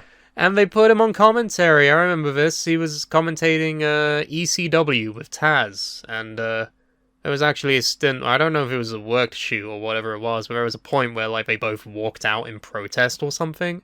And so like the main event of that week's ECW had no commentary. And I was like, what? What's going on? I don't understand any of this. So it was a bit weird. Bit of a weird relationship here with Mike Adamle. What was your recollection of him? I mean, he was awful, but in hindsight, the guy, he had brain problems. Like, why the fuck did no one think? Like, yeah, he was a running nowadays, back you for send him... various NFL teams, and he had brain issues. And so, what do? You put him in a prominent role on television. Yes, of course. Yeah, apparently so. So it's not his fault. Like, this is the thing. Like, nowadays, I would hope that if somebody was doing stuff like that, you would think that somebody would be like, "Do you want to get your brain checked?" But like in 2008, they were like, "LOL, look at this knob. He can't pronounce words," and I can't put him in a tier that's high because This reads so weirdly. I'm just reading on Wikipedia what happened. Right? He was only there in 2008 for like 6 months. Yeah, he was at the Royal Rumble. He said Jeff Harvey, and then he replaced Joey Styles as ECW's play-by-play. Continued to make frequent mistakes during the commentary, with Paul Heyman and Lance Storm criticizing him for it. They walked out. Adamle actually left. He was asked to leave, and then Taz did the same. So it was worked into a storyline because everyone was dogpiling on Adamle. Following week, he cut a promo apologizing. And then in July, Shane was like, "You're the new general manager." And then that lasted until October, during which he promoted a variety of high-profile matches that he called Adamle Originals. He slaps Randy Orton, and then the following week he resigns. And he's just fucking gone forever. What? Why? Jeff Why was he hired? Why was he there? I don't understand. Still, it's like a weird fucking creepypasta where it's like, remember Mike Adamle? You're like, no. You're like, oh, well, he was actually there for this time and he did these things. It's like, what the fuck was that for? I mean, apparently he was on NBC Sports football announcing, so that's how they were like, oh, well, if he can do that, then he can do this. I'll put him in E. As a reminder, we haven't put anyone in E yet. E is only a step above awful. He's still bad. I would put him in Z. But it's not his fault. That's the thing. It's not his fault, but they shouldn't have fucking... I mean, in hindsight, they shouldn't have put this guy in such a prominent role, and they were like... I mean, he tried his best, though. Like, you cannot say that Josh Matthews tried his best. Okay, you can't say that Gibbles tried his best. I mean, F. Fine, put him in F. Because it's not his fault, but at the same time he was...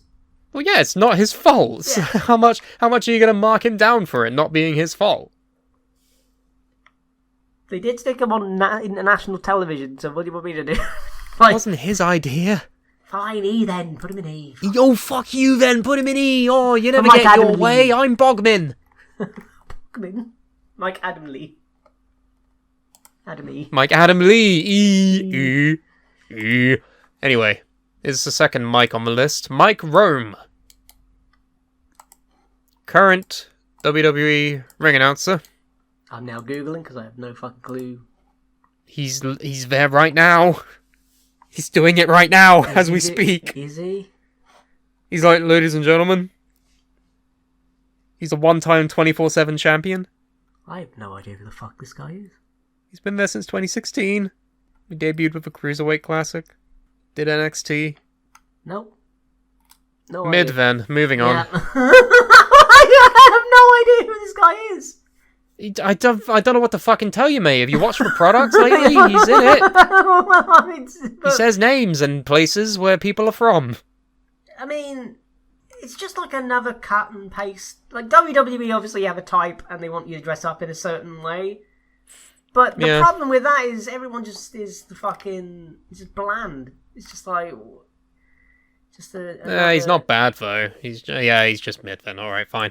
Same cannot be said for the third Mike. It is Mike Tenay. Yes, stupid. you bald prick. you fucking prick. No, what's Tyke Monet doing in the Impact Zone, you bastard? Mike Tenay. The voice of TNA, Mike Tenay. Yeah. He was in WCW as well, wasn't he? Yes, he was the professor.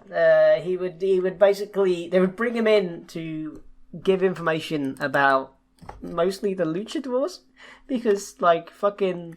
Yeah, he's one of those people with encyclopedic knowledge. Yeah, he's basically a walking, talking encyclopedia, and he was good at it. And he retired from a wrestling business after leaving TNA. He's not done anything since like 2015. Fair enough. He was replaced by Josh Matthews. What the fuck? Why? Fuck off! Like Jesus. But no, I think Don. I remember him calling Karen Jarrett an A-tier ball buster. That's what I remember. But no, I remember he has like a distinct vocal like range. He has a good voice. He's distinctive on commentary, did play-by-play. Yeah, like him and bounce Don. Off of Taz. Don West. Yeah, it's like Mike was the more calm of the two. Kind of. But even then, he went ape sometimes. Well, yeah, but I mean, he went ape when the moment called for it. Oh yeah, like, God fucking damn you, Jeff Jarrett, you fucking twat! Like, and all right, fair enough. But yeah, I think Mike Tenay is more known for his TNA run than WCW run, because he didn't really do a great deal in WCW. No. He's the voice of TNA. So yeah, I would say I put him in A. Yeah, he'd be A tier. Yeah, not quite S. Actually, is he S? No, what fuck? Why is he not S? Why is he not S?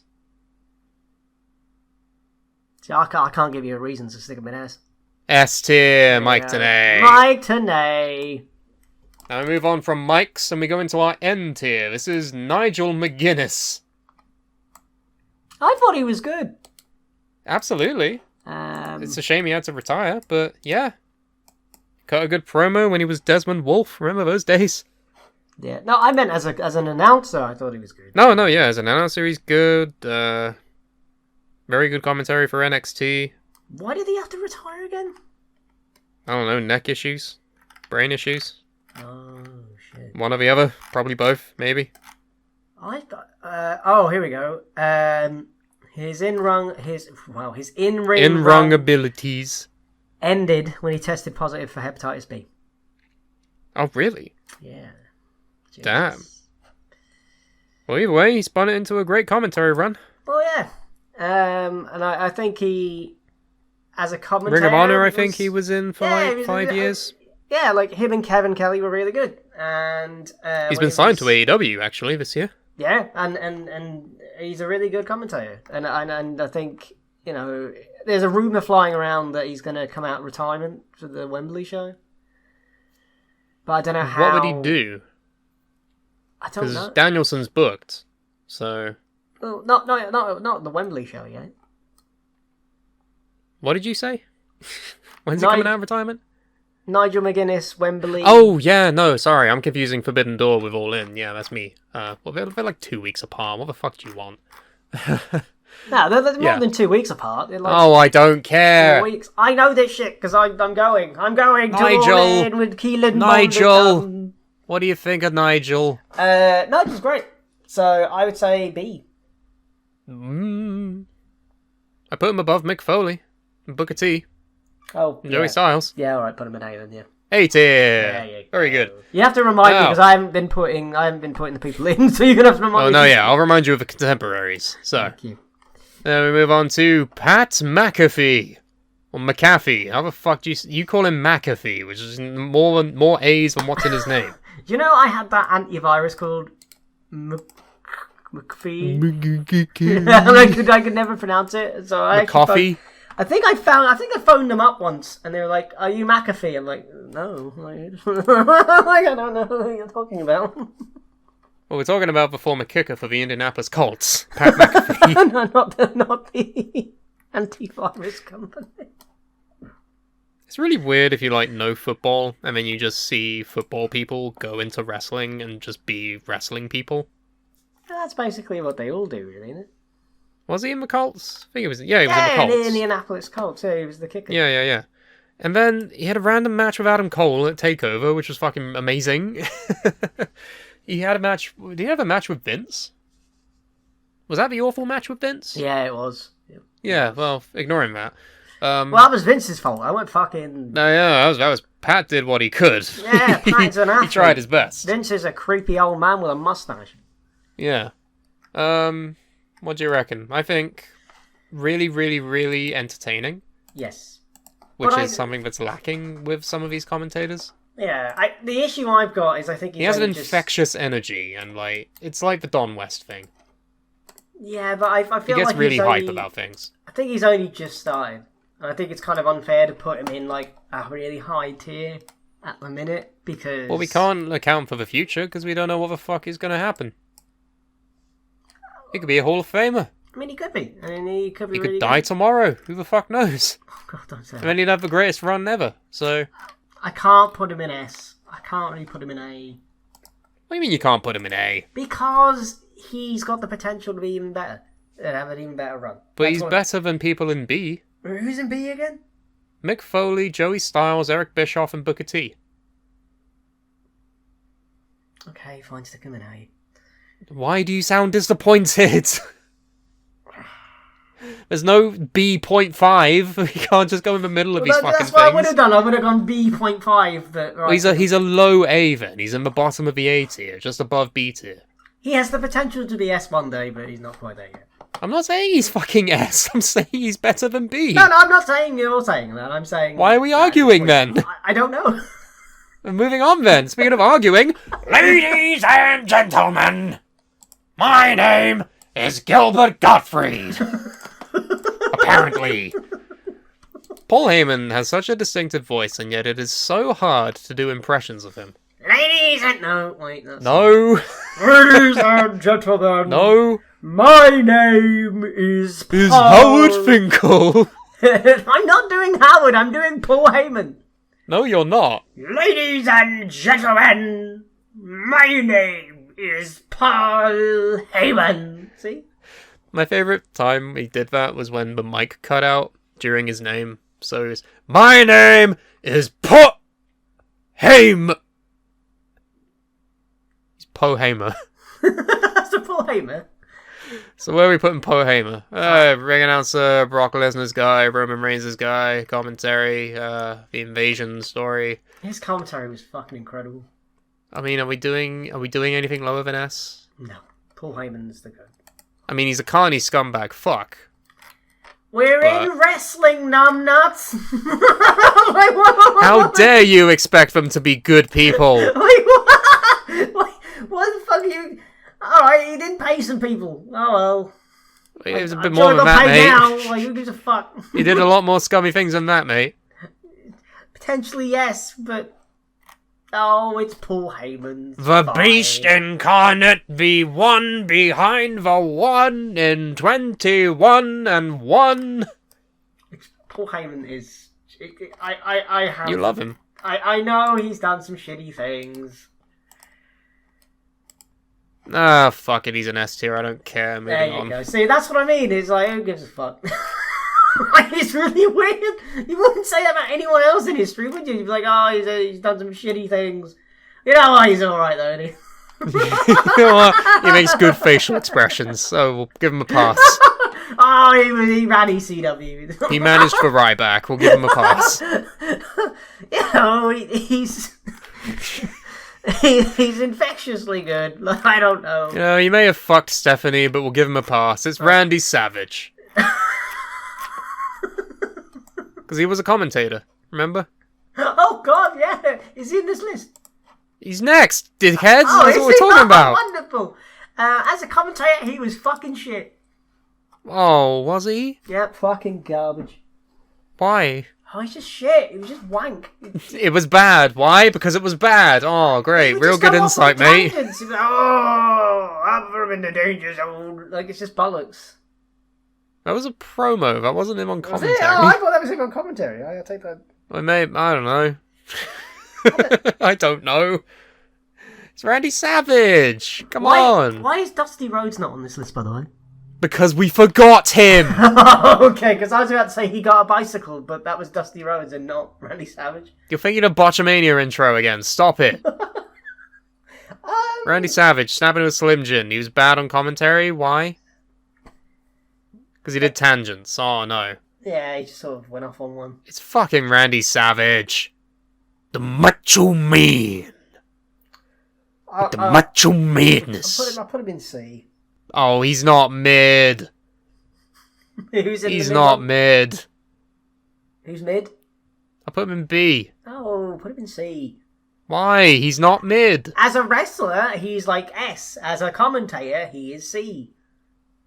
This is a commentator. You said he was shit. He's not C according to you. As a wrestler, you want to put him with Mike Adamle then? At least he tried. He gave a shit. Fine, put him in B then. God damn it. No, we'll put him in E. Fuck you. You're putting Randy Savage in E. Oh, shut the fuck up then. What the fuck do you want? I'm confused. Put him in B then. B for... But you said he's shit. C for Sandy Savage. I'm gonna say, objectively, he was a bad commentator. So we'll put him in E, because he was not good. Okay, fine. He wasn't bad, because he still had that aura and that presence. And he gave a shit. So we'll put him in E. Fair enough, okay. Moving on to the next one. Renee Young. Renee Paquette. Renee. Good old Renee. Canadian Renee. Married to Dean John Goodman. Wow! Yeah.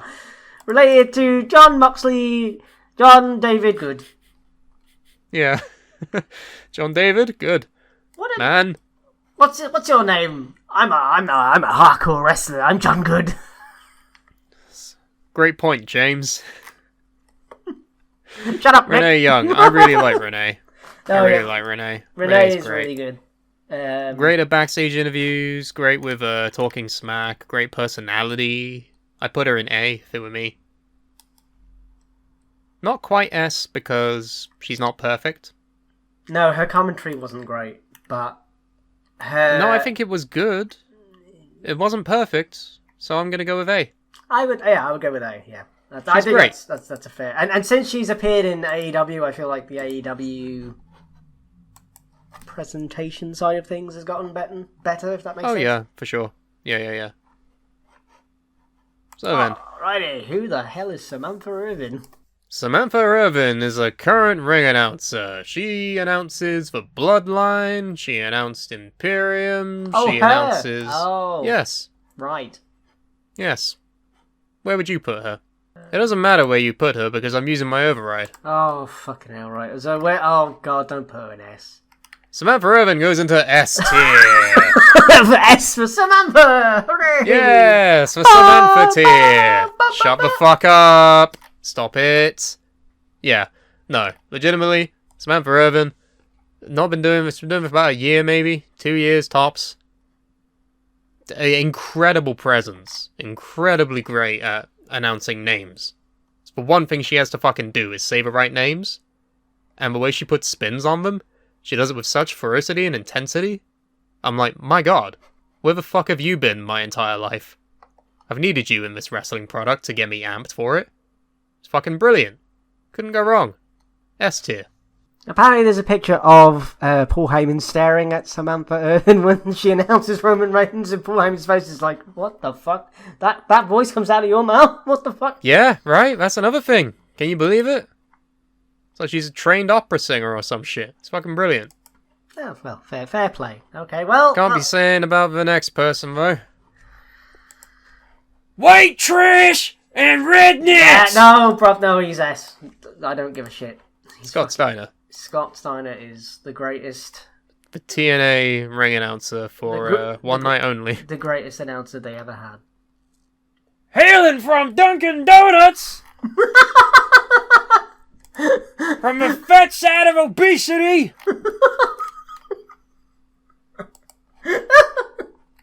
He's so good. He's fat! He's so fucking good. You know what I tried to do in WWE 2K, right? I tried to create an attire for Scott Steiner based on Big Papa Pump, but it looks so dumb because he's got long hair and he's like the old Scott Steiner. Well, if you go to the community creations, you can actually download a 1-for-1 likeness of Big Papa Pump edition of Scott Steiner. Holy shit, yes. Scott, You have versions of him from WCW and also WWE. Scott fucking Steiner. S. S tier. Fuck yes. Just, Moving on. do I have to say, it's S for Scott Steiner, like. Moving on. Next, it's Taz! Who's Taz? Taz was bad. Taz is good now. No. What? When was he bad? Tell me when he was bad. He was bad What when he first started. But he was bad in TNA. He was bad in TNA. are you talking about? He was terrible in TNA. He was bad in TNA Jones over here. But anyway, I digress. Now he's really good. I feel like he's just... Yeah, I'll put him in A. Yeah, because... He was good in WWE. It's alright. But the thing is, I think he's come into his own, if that makes sense. Like, he's just like... I think he's more comfortable just being, like, a bit goofy and all that. Like, He's a goofy fucking walking refrigerator. Why would he not... I feel like when he first started, he's like, I'm tired, I'm gonna smash your face in. I'm a killer. And now he's just like, oh! I'm like, perfect. Job done. You've come full circle. Just be you, He is a full circle. Just be Taz. Just be you. Be Taz. As many Zs as you want in your name. Yeah, You've earned them. Whatever your name actually is, just be you. And he does that now, and that's great. Brilliant. So I put him in A then. Yeah, that's fair. Yeah. Moving on. Titus O'Neil. I don't... Do the noise. Ahoo, ahoo, ahoo. Make it move, make it move, make it $1 million move, What he's make it fucking... move, make it move. It's been this long and you still don't know. Ahoo, ahoo, ahoo, ahoo. I mean, you're better than Dave Meltzer. He says he goes, ura. Yeah, you don't go, Dave, what are you, deaf? He goes, ahoo, ahoo, ahoo. He's not a deaf seal. What? No, he does the thing. He puts his hands up to his face. Ahoo, ahoo, ahoo. Do you just not understand that your mouth isn't matching what your brain thinks it's doing? That's what it's doing. That's what I do. Do you not realise that there's a disconnect there? What? I'll do it again. Ahoo, ahoo, ahoo. See, Titus O'Neil was on commentary one time. I did it. Do it again then. Ahoo, ahoo. No! Fucking shut the fuck up! You stupid dickhead! Why do I do a show with you? I don't know. Christ! I've been wondering this since you started.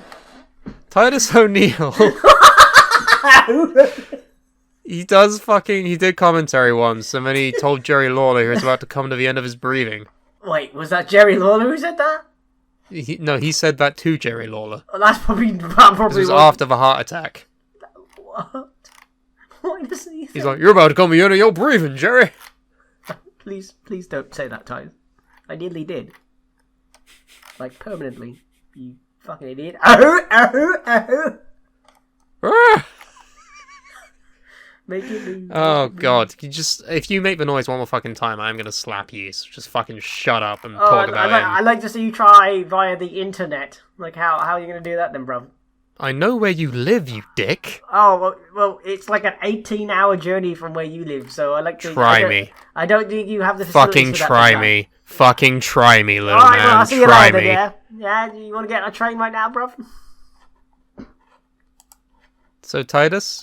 I don't really know his commentary. If he said that, then I would say... I don't know. E. No, there was that point where he was like a host of WrestleMania with Hulk Hogan. So we're going to put him in E then, yeah? Do you not remember anything? No.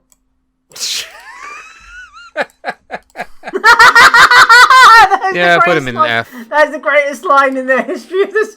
Do you remember anything? Nope. No. At least I admitted it, I suppose. Which WrestleMania was it? 30-something. Oh, right, yeah, so you fucking... At least I know it fucking happened! Well, At least I know it happened! Well, I know he got suspended because he tried to hug Vince. No hugging, He damn it! try to hug him, he just, pushed him a little bit. There's no pushing, damn it! There's no hugging, damn it. He commentated at WrestleMania 39. He co-hosted WrestleMania 37 with Hulk Hogan. I'm just saying these numbers to you. You're not going to know what the fuck... What is WrestleMania 37? Is that like 17, but 20 more? The problem with WrestleManias now is because they don't number them. I don't know what the numbers are. They don't But correspond. they do number them, Andy. It's WrestleMania 37. They don't. It's WrestleMania Pirate, WrestleMania Hollywood, WrestleMania fucking... I don't know, Star, WrestleMania... Okay, Andy, what happened at WrestleMania Pirate? Which one? There was two. There was one with no people, and then there was one with loads of people. The one with loads of people. The Fiend did something stupid. Yeah, fuck you. Moving on. Titus goes into F tier. He's just bad. He's just not good. Love the guy. Great meme. Not good. Remember Todd Grisham? Vaguely. He called someone a retard on Bite This. Oh, yeah, he did, didn't he? What are you calling our show, you retard? Well, what a time. That was what, 2004? Yeah. I mean, he now apparently is a sports reporter for DAZN and Glory Kickboxing. He was a UFC sports reporter from 2017 to 2020. That's fucking weird. Right? It's weird when they just go other places and do other things. It's just... I remember hearing his voice and I'm like, is that Todd Grisham? Apparently, he was given worst television announcer by the Wrestling Observer newsletter in 2004 and 2006. Well, that's what Dave thinks. What does Andy think? It's kind of the same sort of thing where Josh Matthews has, where it's sort of clones of Michael Cole, but shit versions of Michael Cole. Well, he wasn't... Yeah. Wait, no, I don't think he was bad. The tier list goes Cole, Grisham, Matthews. Like, at least Todd sort of cared at times. Like, Josh Matthews... So you put him in D then? Yeah, I don't think he was... He wasn't great.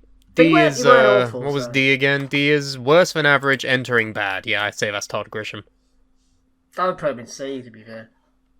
Mid. Fine, then. Me. Todd Pettengill, Andy. Remember that name? He would do the backstage interviews in the New Generation era. He was alright. Yeah. He was alright. He especially because it was the New Generation era, and that era was fucking shit. And, you know, he tried his best, bless him. He can only do so much with... there's a match with fucking Mabel and Adam Bomb. There isn't really so much you can do. Defining generation quality gimmicks there. Absolute wank gimmicks. Like, this was the era of fucking Isaac Yankem and fucking fake Diesel and all that shit. Only the best. Only the best. He was good for what he had to fucking work with. So where would you put him? Probably a C, maybe a B. C tier, where people go to die of obscurity. That's fair enough. Alright, we're in the home stretch. We have 6 remaining. The next one, Tom Phillips, also known as Tom Hannafin in Impact, I believe. WWE commentator. He was there for 10 years. He started in the early 2010s, and he left at the turn of the pandemic. I think he's really, really good. One of the highlights of him being a backstage interviewer was that he was so fucking tall that he had to basically starfish his legs so that he could look smaller than the wrestlers sometimes. Because backstage interviewers, they have to be small. They have to be tiny so that the wrestlers look fucking huge. I do know. Tom Phillips is like 6'2". Fuck off! He's 6'2". So he's really tall, is what I'm saying. So he often had to like literally spread his legs incredibly wide, just so he looked really tiny. But no, he was a good backstage interviewer. He was great on commentary. He kind of had a good thing, like similar with Byron, where he was a bit of like a lovable goof, a little bit. Not as much a loser, but he had like an endearing charm to him. So I'd put him in B tier. Is that B for Bravo? Bravo? Or D for Della? B for Bravo. Do you not understand English? I get confused between B's and D's. You have a degree. I have 2.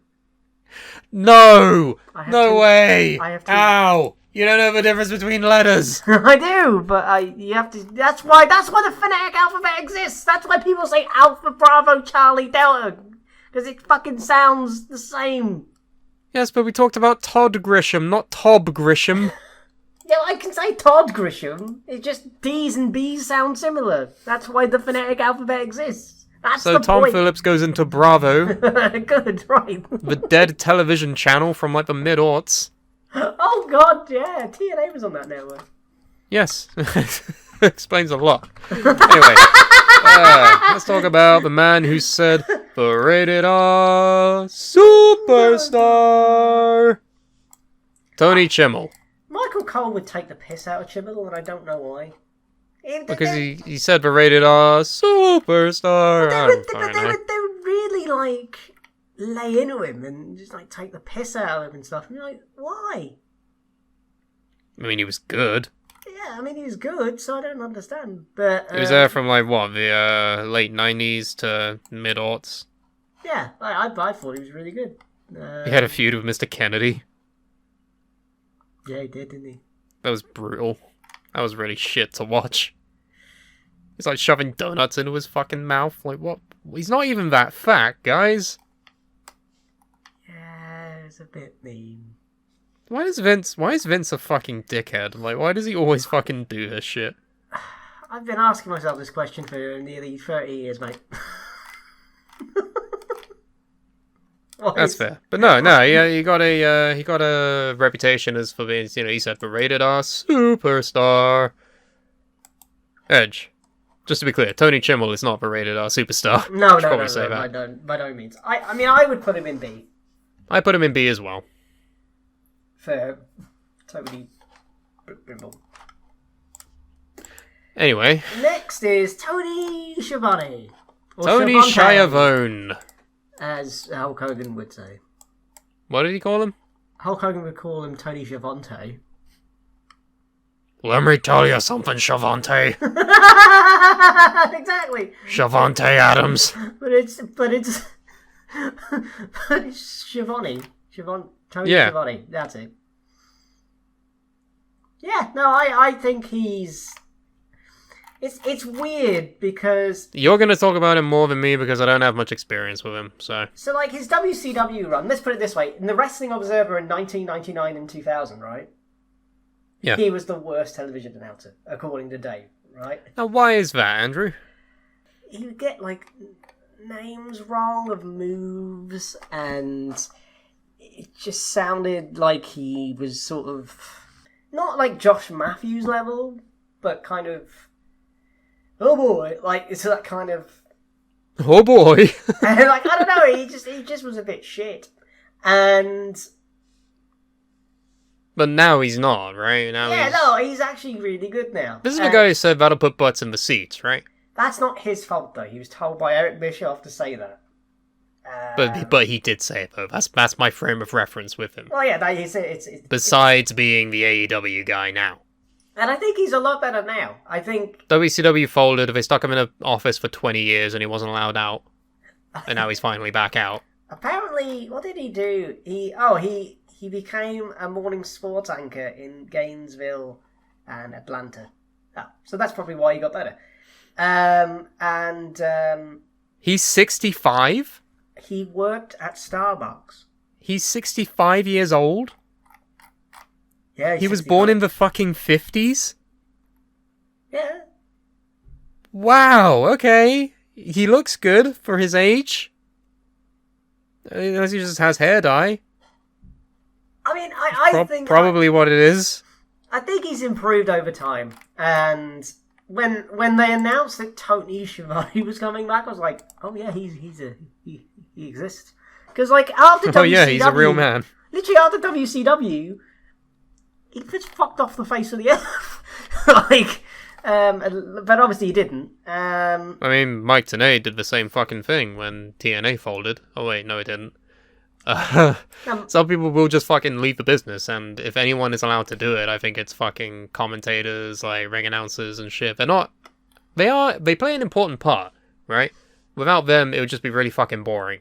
But they aren't the wrestlers, you know? Like, if you saw fucking Justin Roberts in the street, you're not gonna be like, oh my god, it's Justin Roberts, say John! Like, you're not gonna fucking we would. That. I mean... Well, we would because we're sad losers, but normal people... normal fucking people won't go up to a man and say, oh, I love how you say John. It's just not what people do. I don't know, people might do that. But we have autism, Andrew, that's the difference. I don't have ADHD, how many more times? Okay, fine. Where are you putting Tony?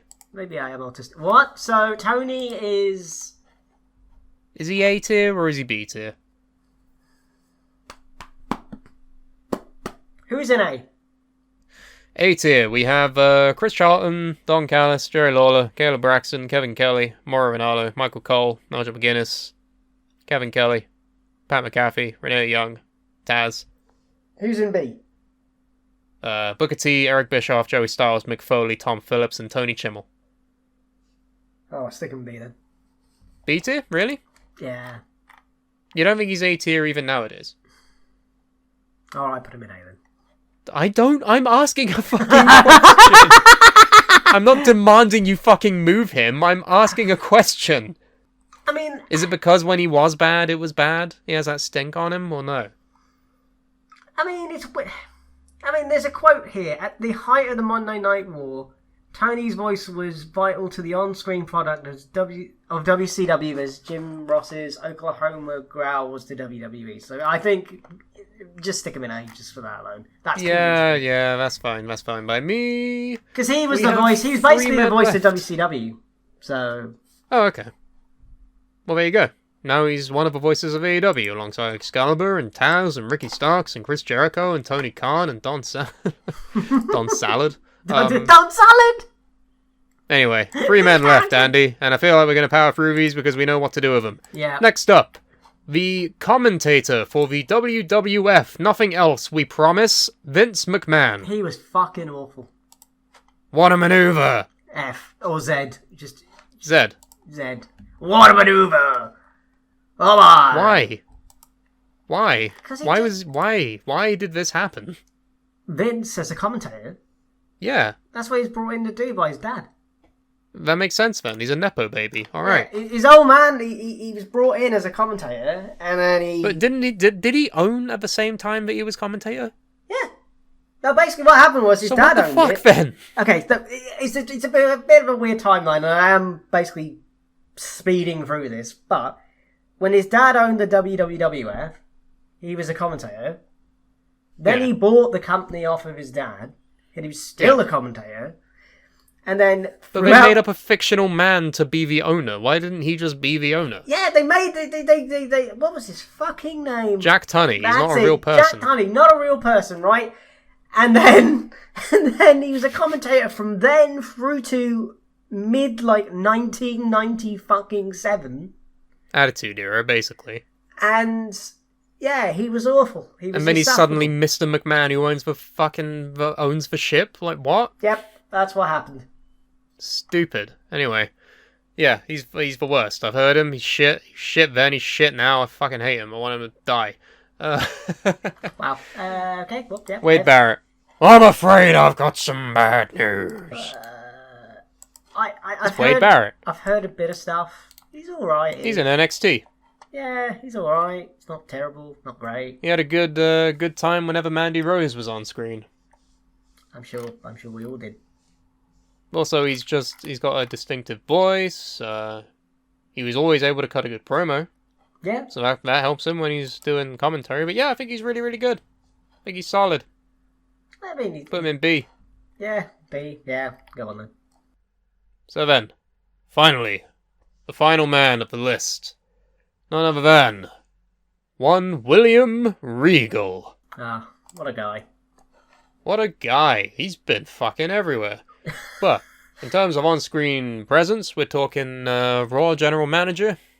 Multiple times. That was, the first one was really good, and it's a shame he got done for wellness, because... That wasn't... What was he when he had, like, the desk, and he was, like, with Tajiri and, like, He was punking out the Stone commissioner Cold? of the WWF. Right, he was the commissioner, and yeah. then- he had and that then- and He had then- that going. That was brilliant. And then Oh, he was God, Raw even GM, he had the Tajiri. King of the Ring run, but he got suspended. He may have even won the world title, we're not sure. That was that when I was- started watching. That was fucking peak. That was the plan, apparently. He was going to win the WWE title. Yeah, but then he got, like, Done for wellness. too into the heel character, according to him. This is his side of the story. He got, like, too involved, and he, like, got scared, and he freaked out, and then he fucking just was abandoned. So, then he did that. NXT general manager for the longest time. He said War Games in a distinctive way. Well, okay. He was in AEW for, like, 6 months. Blood and guts. Blackpool, Ride or Die, whatever. But, yeah. I think he's one of the best. And he's from fucking England, so we have to represent. I'm going to put him in S tier. I have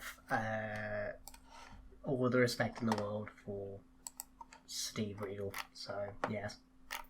William Regal goes into S tier. So then, that are all of the names. Again, if we left out any, it's your fault. My fault? No, the audience. It's the audience's fault. Oh, good, yeah, fuck off. I mean, it is also our fault because we put together the fucking list and we forgot Mean Yeah, Gene and Dusty Rhodes. What the fuck's wrong with us? But anyway, let's have a rundown. Let's have a look at this. There's actually more mid and above than there are just bad, which I'm very surprised at. But anyway, this is the point where we have a look at the tiers and we see which ones we want to move up or move down. So, starting from the bottom, we will go up from hell into heaven. We start with the worst. Josh Matthews Yep. and Vince McMahon. Yep. Think that's fair? Yep, that makes complete sense. Moving up into F tier, which is bad. Just unarguably bad. Not the worst, but bad. JBL and Titus O'Neil. Yeah, no, I think that's fair. Yeah, that works. Moving up into E tier. Getting a little bit better. We're still bad, though. We're not just the worst. It is Mike Adamle and Randy Savage. Yeah, okay, yeah, that's fine. Yeah, makes sense to me. Moving into D, which is not great. Worse than average, entering bad. Eden Stiles, Brandy Rhodes, and Matt Striker. Yeah, no, I agree with that one. Fair enough. Now we go to mid-tier, where a bunch of random fucking people are in here. We've got Bobby Cruz, Byron Saxton, Cathy Kelley, Corey Graves, Greg Hamilton, JoJo, Jonathan Coachman, Kevin Nash or Chet Lemon, Mike Rome, Todd Grisham, and Todd Pettengill. I can't argue with any of those at all. You don't think they're worth moving up or down at all? No, I'm happy with those. I put Coach down into D. Yeah, alright, move Coach down and sod it. Because it really was fucking terrible when he was back for, like, that 1 year. Okay, So then- yeah, drop him. B tier, we go into better than average, entering good. Booker T, Eric Bischoff, Joey Styles, Mick Foley, Tom Phillips, Tony Chimmel, and Wade Barrett. I don't know if Wade should be dropped down one. Because he's only just really started his commentary run. I don't think he's mid though. He's good. He's better than average. Alright, fine, leave him. I think that's a fair statement for him. Okay, yeah, no, fair enough. Yeah, okay. You've convinced me. So then we have a majority of the fucking tiers for some reason in A and S. I did not expect it to go this way. Starting off with A tier. Great. Not the best, but really fucking good. We have Chris Charlton, Don Callis, Jerry the King Lawler, Kayla Braxton, Kevin Kelly, Lilian Garcia, Tony Schiavone, Mauro Ranallo, Michael Cole, Nigel McGuinness, Pat McAfee, Renee Young, and Taz. Again, can't really argue with that. Yeah. So then, If I were to tell you that the following names are the best at what they do, be they ring announcers or commentators, you would agree that the following are the best. Barry Scott. Yep, completely. Bobby Heenan. Yep. Carmine Antonelli. Well, yes. Don West. Yes. Excalibur. Yes. Howard Finkel. Yes. Jeremy Borash. Yes. Jim Ross, you used your override. Fuck yes. Can't argue with that. Yes, yes, yes. Even though he's shit now. Justin Roberts. Yes. Mike Tenay. Yes. Poe Hamer. Yes. Samantha Irvin. I've used my override. Fuck you. I guess so, yes. Scott Steiner. Hell yes. And William Regal. Yes. Alright, with the Scott Steiner one. Now you're objecting? I don't know, I feel weird putting him in there with fucking Bobby Heenan and he can't string a sentence together. But that was his charm. That was the point, is that he was so shit and bad. And he was reading... You can see him in this image. He's reading off of a bit of fucking paper. It's hilarious. Should we... Alright, okay. Should we move him down to A? No. He's so bad. He's amazing. It's the power of the memes, bro. Can't argue. Alright, fine. Or some sort of middle... You know what? An honorary mention. Honorary Scott Steiner tier. Yeah. So that is the list of lists, Andy Kwan. These are all of the commentators, ring announcers, backstage personalities that aren't wrestlers. I will fucking gut you like a fish. Stop it.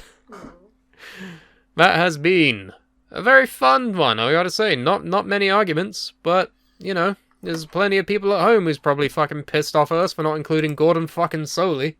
Or whoever else we didn't include.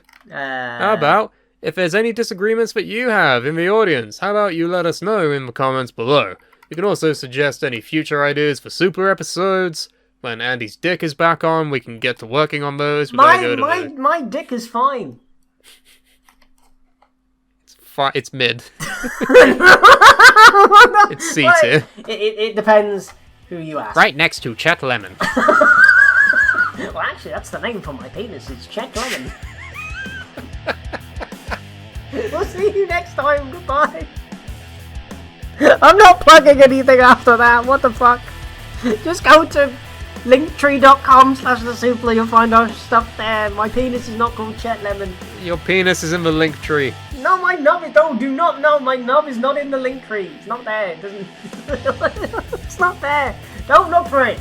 You won't find it. Not because it's too small, but fuck it. End the show, damn it! End it! We have! It's over!